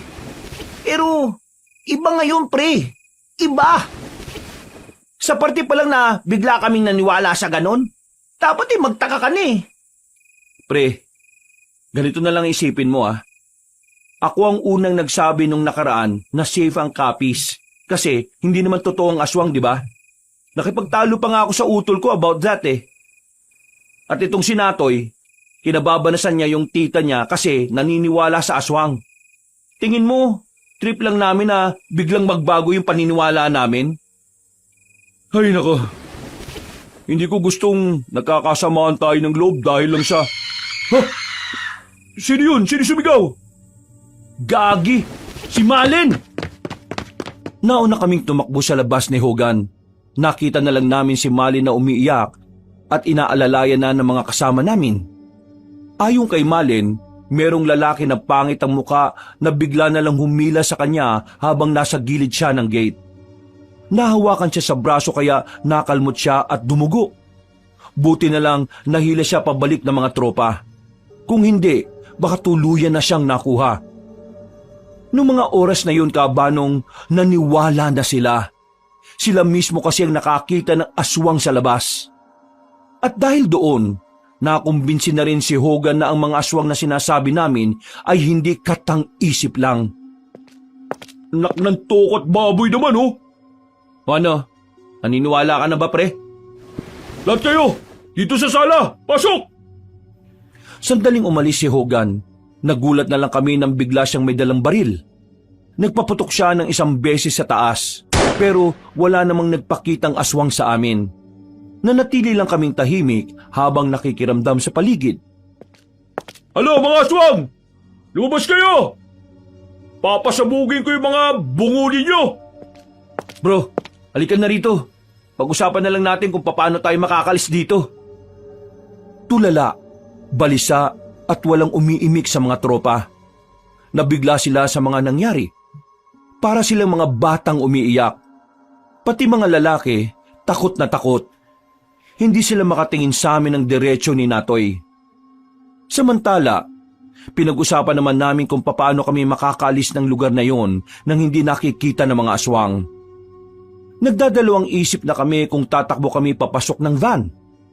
Gayong alam naman naming baka nag-aabang lang ang mga aswang sa tapat ng resort. Mga pre, ganito naisip ko. Lahat ng lalaki, hahawak ng kahit na anong pwedeng gamitin pamalo, pantaga o panaksak. Yung mga babae, papagitnaan ng mga lalaki. Bibilisan lang natin pagpasok sa van. Kapag nakapasok tayo, harurot na kagad. Pero pre, ang problema, paano nga natin malalaman kung may aswang pa rin sa labas o wala? Hindi natin malalaman. Madilim sa tapat eh. Kaya ikaw, Hogan, nakasalalay sa yung pagpasok natin sa sasakyan. Sakaling lumitaw sila, dapat malayo pa lang sila eh. Di na makakalapit, bariling mo na kagad. O sige, akong bala sa mga bisit na yan. Guys, yung mga dadalhin nyo lang na gamit yung kayang bitbitin ng isang kamay. Walang mabigat. Iiwasan natin lahat ng mabibigat sa resort na ito. Mabilisan lang. Kapag may pumalpak na isa, walang kasiguraduhan kung kakayaning mabalikan. Kaya hanggat maaari lang, pakiusap. Iwasang maging tanga kapag lalabas na tayo. Nakiramdam na muna kami sa labas, Kabanong. Sumisilip-silip sa bintana para alamin kung nasaan ang mga aswang. Pero wala kaming makita. Mukhang magaling din silang magtago. Pero hindi kami nagpapigil. Nilakasan na lang namin ang loob namin. Tinuloy namin ang balak namin. Lalabas na tayo. Mag-ready na kayo.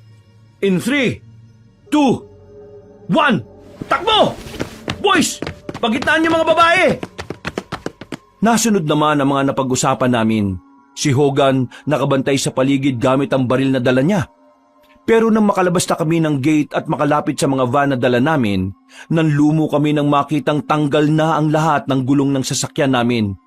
Sa madaling sabi, malabong magamit namin ang van. Anak ng tokot baboy naman oh. Malas naman talaga. Hindi! Hindi! Wala nang mga gulong to. Balik! Takbo pabalik sa loob, dali! Bilisan nyo! Nandito na sila! Nagkasiksikan pa sa gate nang magunahan sila. Buti na lang na natiling nasa labas si Hogan para pagbabarilin ang mga aswang na nagtatangkang makalapit sa amin. Nang makabalik na ang lahat sa loob, ay saka na kami tumakbo papasok din. Hingal na hingal kami kahit hindi naman ganun kalayo ang tinakbo namin. Pagtingin namin sa labas, may mga aswang nasa pool area. Mga nakatayo lang sila roon na parang nagbabantay. Kasalanan ko to eh! Kasalanan ko to! Kung sana nakinig ako sa inyo nung una pa lang di sana nakalis na kagad tayo.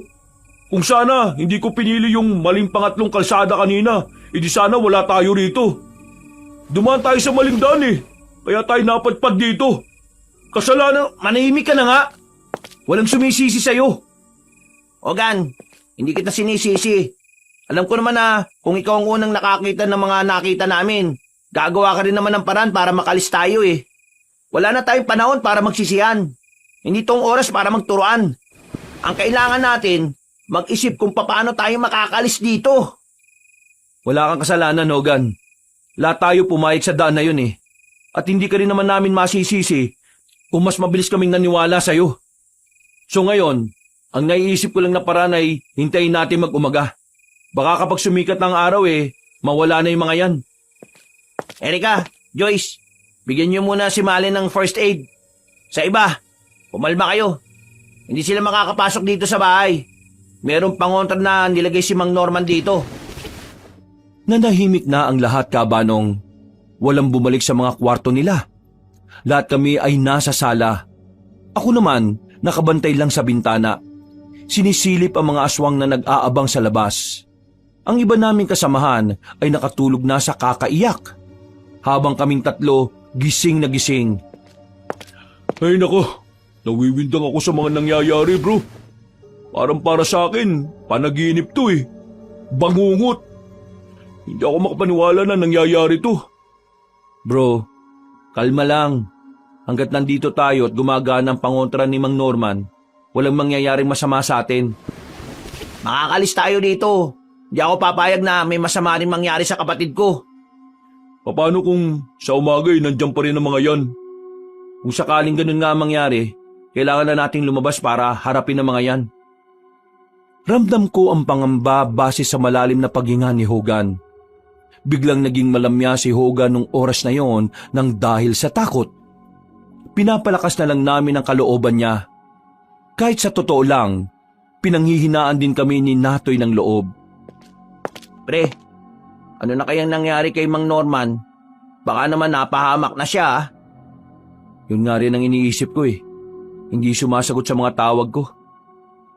Uupo na rin sana ako sa sahig nang biglang makarinig kami ng malakas na angil sa labas. Pagsilip namin, nakita naming may nakabulagta ng aswang sa pool area, habang ang iba naman ay nagsisialisan. Malalakas na katok sa pintuan namin ang agad na narinig namin, pero hindi namin yung pinagbubuksan. Bernie! Nandiyan ba kayo? Ako to, si Mang Norman! Nagkaroon kami ng pag-asa nang marinig namin ang tinig ni Mang Norman. Binuksan ko kagad ang pintuan. Bumungad sa amin si Mang Norman na may nakasukbit na itak sa tagiliran. Duguan ang kamay niya at may talsik-talsik pa sa dibdib. Kailangan na natin makalis dito. Pero marami sila, Mang Norman eh. Anong gagawin natin? Sumunod kayo sa akin. Meron akong ginawang lagusan sa resort na ito patungo sa kabilang kalsada. Halina kayo! Sa sobrang tarantana namin, hindi ko agad naisip na tanungin si Mang Norman na kung may lagusan naman pala na pwede namin gamitin para makatakas, bakit hindi niya kagad sinabi? Pero dahil magulo ang utak namin noon, walang nakaisip noon. Sumunod lang kami sa kanya. Meron kaming pinuntahang imbakan ng mga lumang gamit. May pintuan sa sahig. Binuksan yun ni Mang Norman at saka naunang bumaba. Pakiusap. Walang mag-iingay ah. Makakalabas din tayo. Madilim sa lagusan. Buti na lang ay may mga dala-dala kaming mga cellphone para magsilbi naming ilaw. Noong mga sandaling yon, aminadong kahit papaano ay gumaan ang pakiramdam namin. Nabawasan na rin ang takot namin. Nang makalabas na kami sa lagusan, nakarating nga kami sa isang kalsada. Naglakad pa kami ng halos 5 minuto bago naman namin marating ang isang bahay sa gilid ng kalsada. Bahay na bato, up and down. At dahil nga nasa gilid ng kalsada, meron siyang supply ng kuryente. Narito na tayo. Kaninong bahay to, Mang Norman? Bahay na kakilala ko. Ligtas tayo rito. Kagaya natin, may alam din siya sa mga aswang. Huwag kayong mag-alala, mabuting tao si Janice. Nagkatinginan kami ni Natoy, pero sumunod na lang din kami sa kanya papasok ng bakuran. May babae sumalubong sa amin. Ang ganda niya, Kabanong. Ang sexy. Nakasuot lang ng maiksing damit. Manipis pa. Mang Norman, mga bandang 5:00 ng umaga. Darating ang iba kong kasama. Sila ang kukuha sa mga yan para may takas na.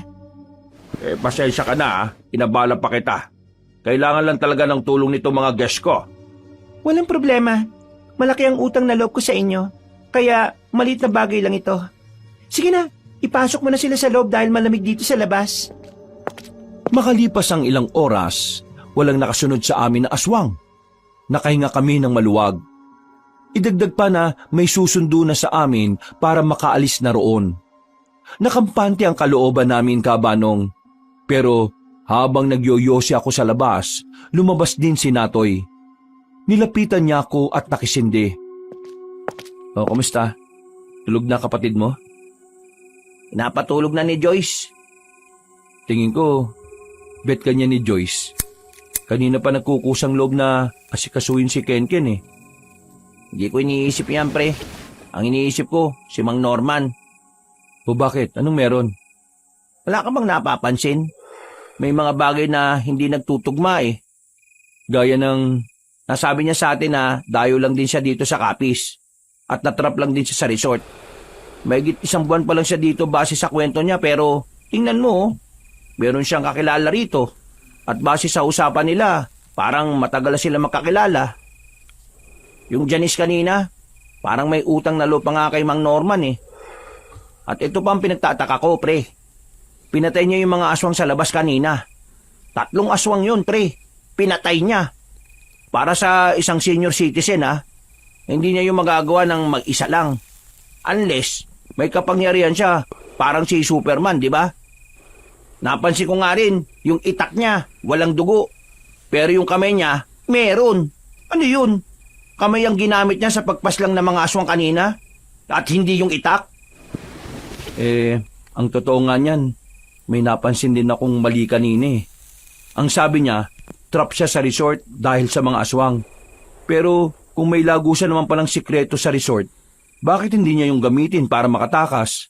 At kung talagang gusto niyang makaalis tayo, bakit ngayon niya lang sinabi yung tungkol sa lagusan?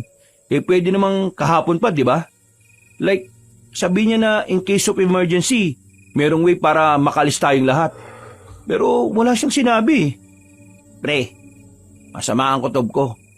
Tingin ko, di dapat tayo nagtitiwala sa matandang yun.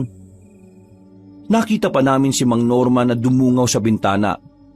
Sumenya sa amin na pumasok na kami sa loob. Pinakita lang namin ang yosi namin para sabihing uubusin na lang namin yon. Pero ang totoo, naghihinala na kami ni Natoy. Nang maubos ang yosi namin, pumasok na rin kami sa loob ng bahay. Si Mang Natoy at Janice naman nasa bakuran. May pinag-uusapan sila. Iba ang lengguwahe. Hindi namin maintindihan. Pero seryoso ang tono ng pananalita nila. Kaya naman sinamantala na namin ang pagkakataon. Kinausap namin si Hogan. Sinabi namin sa kanya ang mga napapansin namin. Sigurado ba kayo? Oo, pre. Nakakapanghinala yung matandang yan eh. Masama kutob namin. Kaya ang gagawin natin, kailangan natin makuha yung susi ng L300 sa labas. Yun ang gagamitin natin pagtakas. Bahala na, magsiksikan tayo sa loob. Paano natin makukuha sa kanila yung susi? Si Natoy na bahala dyan. O sige, pero pera muna ng baril mo ha. Ha? Anong gagawin mo?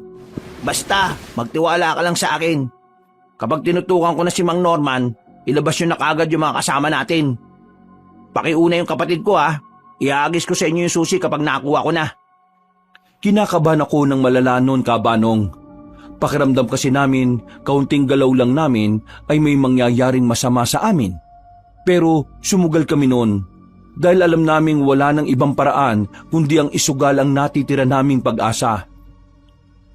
Pagpasok pa lang ni Mang Norman at Janice sa loob ng bahay, nilabas na agad ni Natoy ang baril. Nagulat si Mang Norman. Si Janice ay nakita naming parang nanlisik ang mga mata. Guys, tara! Labas na! Bilis! Wala na magtatanong ha! Labas na kaagad! Pre, ikaw na bahala sa kanila. Sasamahan ko si Natoy. Teka! Bakit ito ginagawa? Bakit may nakatutok na baril sa akin? Pagkatapos ko kayong tulungang makatakas, ito ay gaganti niyo. Wala naman akong kasalanan ah. Meron kami mga itatanong sa'yo. Sumagot ka na maayos, Mang Norman. Hindi ko gusto na tinatarantado ko eh. Galit ako sa sinungaling. Eh ano bang pinagsasasabi mo? Ako lang magtatanong at sasagot ka lang. Ipuputok sa'yo to eh. Sige. Oo na. Sige na. Sasagot lang ako. Janice, kalma ka lang dyan ah. Hayaan mo akong kausapin ng dalawang ito. Paano mo napatay yung mga aswang kanina sa resort nang ikaw lang mag-isa? At bakit kamay mo lang ang may dugo at wala yung itak? Hindi mo ginamit yung itak mo, no? Kinaya mo silang paslangin gamit lang ang kamay na yan? Yung dugo ko sa kamay, galing yung sa isang aswang na nakalapit sa akin. Sinaksak ko siya ng malapitan. Yung itak ko, hindi ko nagamit kasi kutsilyo ang nagamit ko kanina eh. Kutsilyo laban sa mga aswang na yon? Sinong niloko mo? Eh sa magaling akong lumaban eh. Anong magagawa natin? Magaling kang lumaban? Pero bakit takot na takot ka sa kanila? Sabi mo doon sa kwento mo nung una. Grabe naman ang mga tanong nyo. Matapos ko kayong tulungan, pag-iisipan nyo ako na masama. Bakit hindi mo sinabi sa amin na meron ka naman palang alam na lagusan nung una pa lang? Kung talagang gusto mong makaligtas kami. Bakit hindi mo kaagad sinabi? Nagsinungaling ka rin nung sinabi mong trap ka lang sa resort. Pero meron ka palang kakilala rito. Hindi nagtutugma yung mga pinagsasasabi mo sa amin eh. Ngayon, umamin ka. Sino ka ba talaga? Ako si Norman. Ako ang may-ari ng... Huwag mo nga kaming gawing tanga. Umamin ka na kasi. Ipuputok ko sa iyo to eh. Sino ka ba talaga?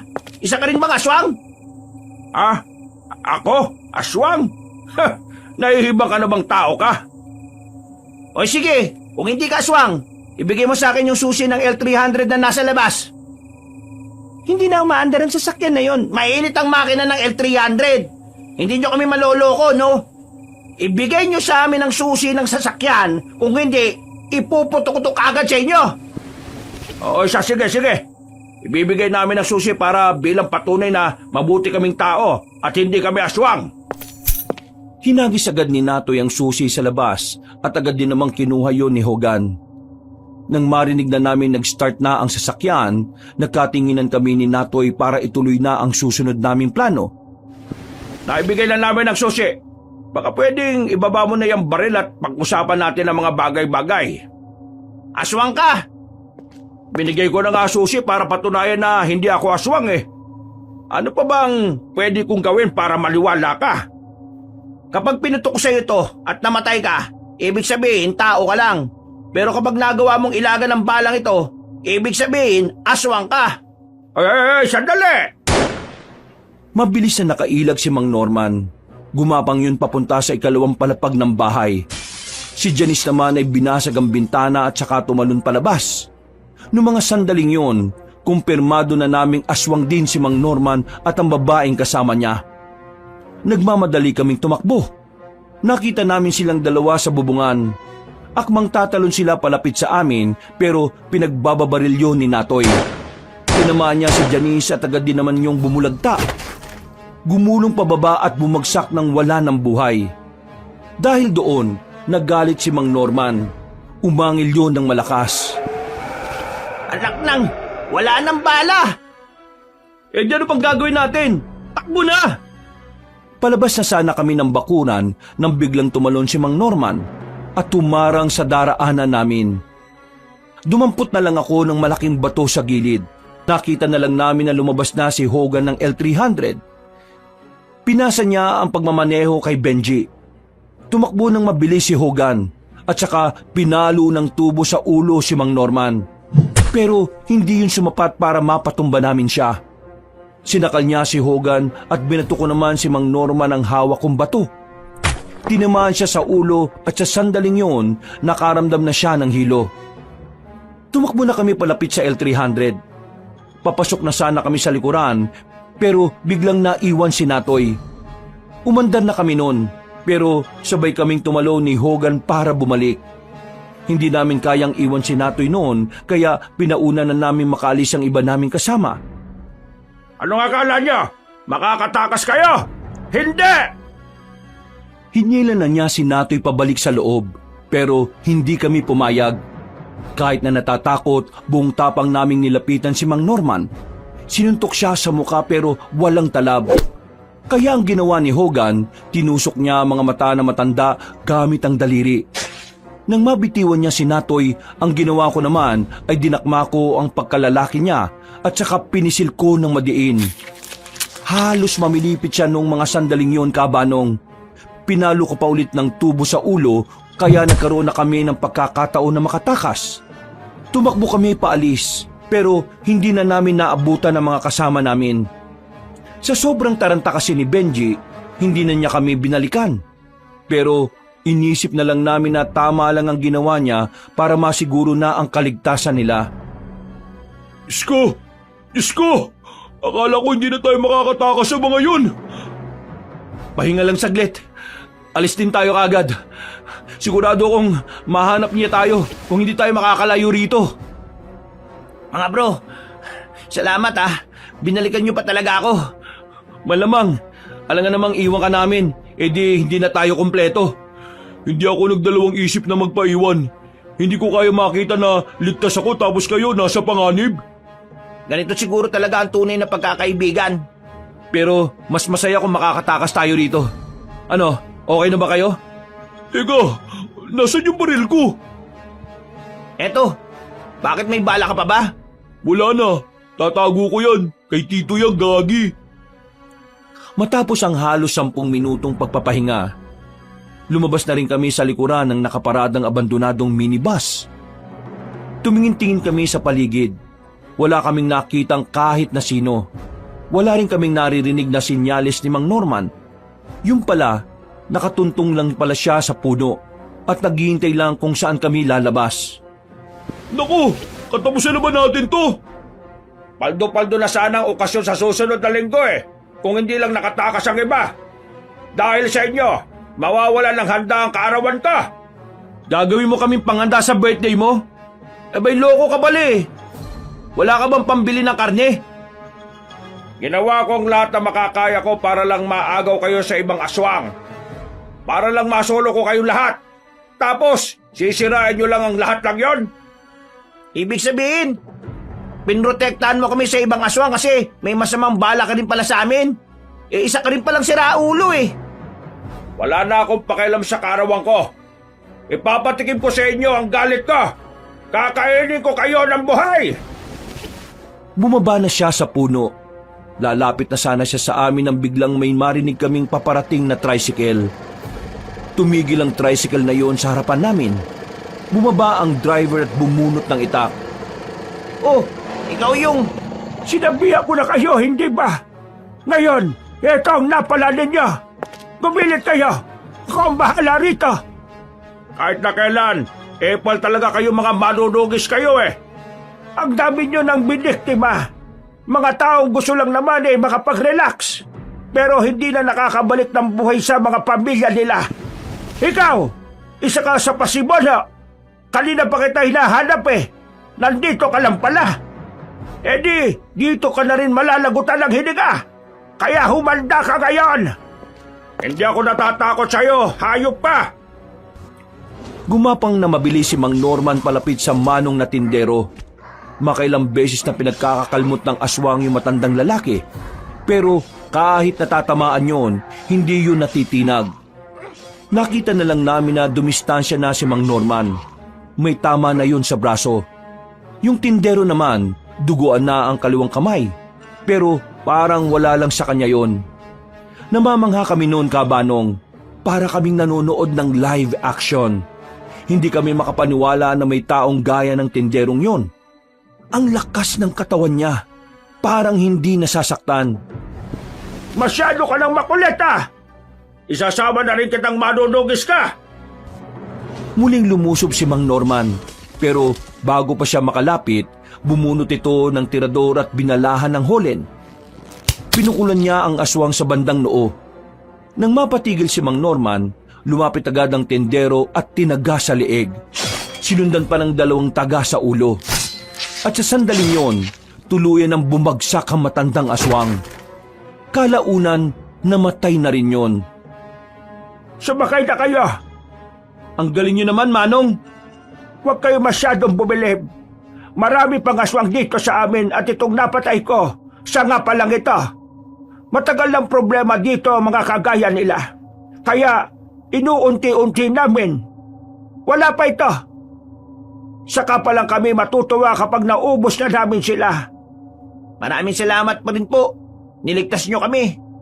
Tungkulin namin taga-Capiz ang protektahan ng mga dayo na gaya ninyo. Ginawa ko lang ang nararapat. Matagal nyo na po bang alam ang tungkol sa resort? Ginagawa pa lang yon. Alam na naming aswang ang may-ari. Pero wala rin kaming nagawa. Hindi namin pwedeng lusubin kaagad. Marami ang mga aswang. Samantalang kaming mga manunugis, watak-watak. Walang pagkakaisa. Kaya patapyas-tapyas lang kami sa bilang nila. Yung baryong malapit sa resort, mga aswang ang nakatira doon. At ang mga aswang dito, nag-aagawan sa mga guest para gawin nilang biktima. Pinag-aagawan nila kayo. Napabuntong hininga na lang ako, Kabanong. Nang masiguro ng tindero na patay na si Mang Norman, humarurot na rin kami ng takbo. Habang nasa biyahe kami, hingal na hingal pa rin kaming tatlo, hindi dahil sa pagod, kundi dahil sa kaba na hindi agad nawawala. Sa dami ng mga nangyari, parang hindi na rin namin alam kung anong emosyon ang mararamdaman namin. Dinala kami ng tindero sa lugar nila.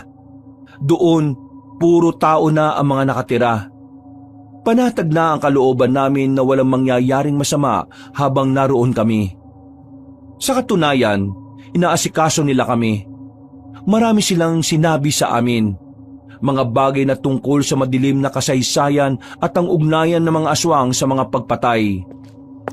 Ihatid kayo ng mga kasama namin papunta sa pier. Tsak na nandoon ang mga kasama nyo naghihintay. Samantalahin nyo habang umaga pa. Mahirap umalis kung gabi. Tsak ako. Hinahanap din kayo ng ibang grupo ng aswang. Pero paano yung iba pang mga aswang na yon? Hindi nyo na kailangang problemahin pa yon. Kami mga taga rito na ang bahala sa kanila. Ay, siya nga pala. Tungkol sa mga naiwan nyong sasakyan, hindi ko may papangako na makukuha namin yon kaagad. Mahirap makalapit doon. Pero kukontakin ko na lang kayo kaagad sa oras na may progresyo na. Bago kami umalis, ako nga pala si Natoy. Ako naman po si Bernie. Hogan po. Ako naman si Fernan, isang manunugis na laking Capiz. Matapos ang pag-uusap namin na yon, Kabanong, hinatid na rin kami sa pier. Pagdating namin doon, naroon nga ang mga kasamahan namin. Iyak sila ng iyak nang makita kaming ligtas. Ang akala daw kasi nila ay wala na silang hinihintay. Si Kenken ang tagal bago tumahan, pero naging kalmado na rin ang lahat nang makasakay na rin kami ng barko. Kabanong, hindi ko makakalimutan ang karanasan na yon. Kahit nakauwi kami ng ligtas sa Maynila, umukit talaga yon sa utak at puso ko. Hanggang ngayon dala-dala ko pa rin. Samantala, sinabi naman namin sa iba naming mga kakilala ang mga naranasan namin. Hati ang opinyon nila. May ibang naniwala, may iba namang nagdadalawang isip. Pero wala namang kaming pakialam sa sinasabi nila. Ang mahalaga na lang sa amin, nakabalik kami ng buhay. Ang desisyon natin sa buhay ay malaki talaga ang nagiging papel sa kung anong magiging kapalaran natin. Isang pagkakamali mo lang, maaaring magbago ang buhay mo. Kagaya na lang ng mga desisyon na ginawa namin. Ilan sa mga yon ay tama, pero ilan din sa mga yon ay naglagay sa amin sa kapahamakan. Kaya ngayon, Kabanong, palagi akong nag-iingat sa mga desisyon na ginagawa ko. Naniniwala kasi ako ng matalinong desisyon ang siyang gagabay sa atin sa mas maayos na landas. At kung magdidesisyon ka, mas mabuti na sabayan mo ng panalangin sa may kapal. Hanggang dito na lang po, Kabanong. Maraming salamat po sa lahat ng mga kabangers at kayanggaw at pinagpalang araw sa inyong lahat. Mga kabangers, mga kayanggaw, Kabanong po uli. Maraming salamat po sa pagsubaybay sa ating magandang kwento ngayong araw. Kung nagustuhan niyo po yung kwento natin, huwag niyo pong kalimutang mag-comment at mag-like at mag-subscribe na rin. Pero kung medyo nabitin po kayo sa kwento natin, maaari po kayong bumisita doon sa isa pang channel natin. Ang pangalan po ng channel natin na yon ay Pamela Clamil. At meron pa po tayong isang bagong channel, ang Kabanong version 2.0. Nako, magaganda po rin ang mga kwento doon. At dahil nga bago po yon, meron po itong video at pictures na gumagalaw. At meron rin po itong music and effects. Kaya pwedeng habang nakikinig kayo, ay may pinapanood na rin kayo. So, bisitahin niyo po kaagad yon at huwag niyo rin pong kalimutang mag-subscribe. Mauna na po kayo mag-click ng subscribe button at ng notification bell para lagi kayo nanonotify pag may mga bagong video na po tayo ron. Bagong-bago pa lang po yun. Para pag once na nag-upload kami nung sinasabi ko nga po na may mga video and pictures na gumagalaw na may music and effects, kayo po ang isa sa mga unang-una na makakapanood nito. Hanggang sa mga susunod natin mga kwento, wakas!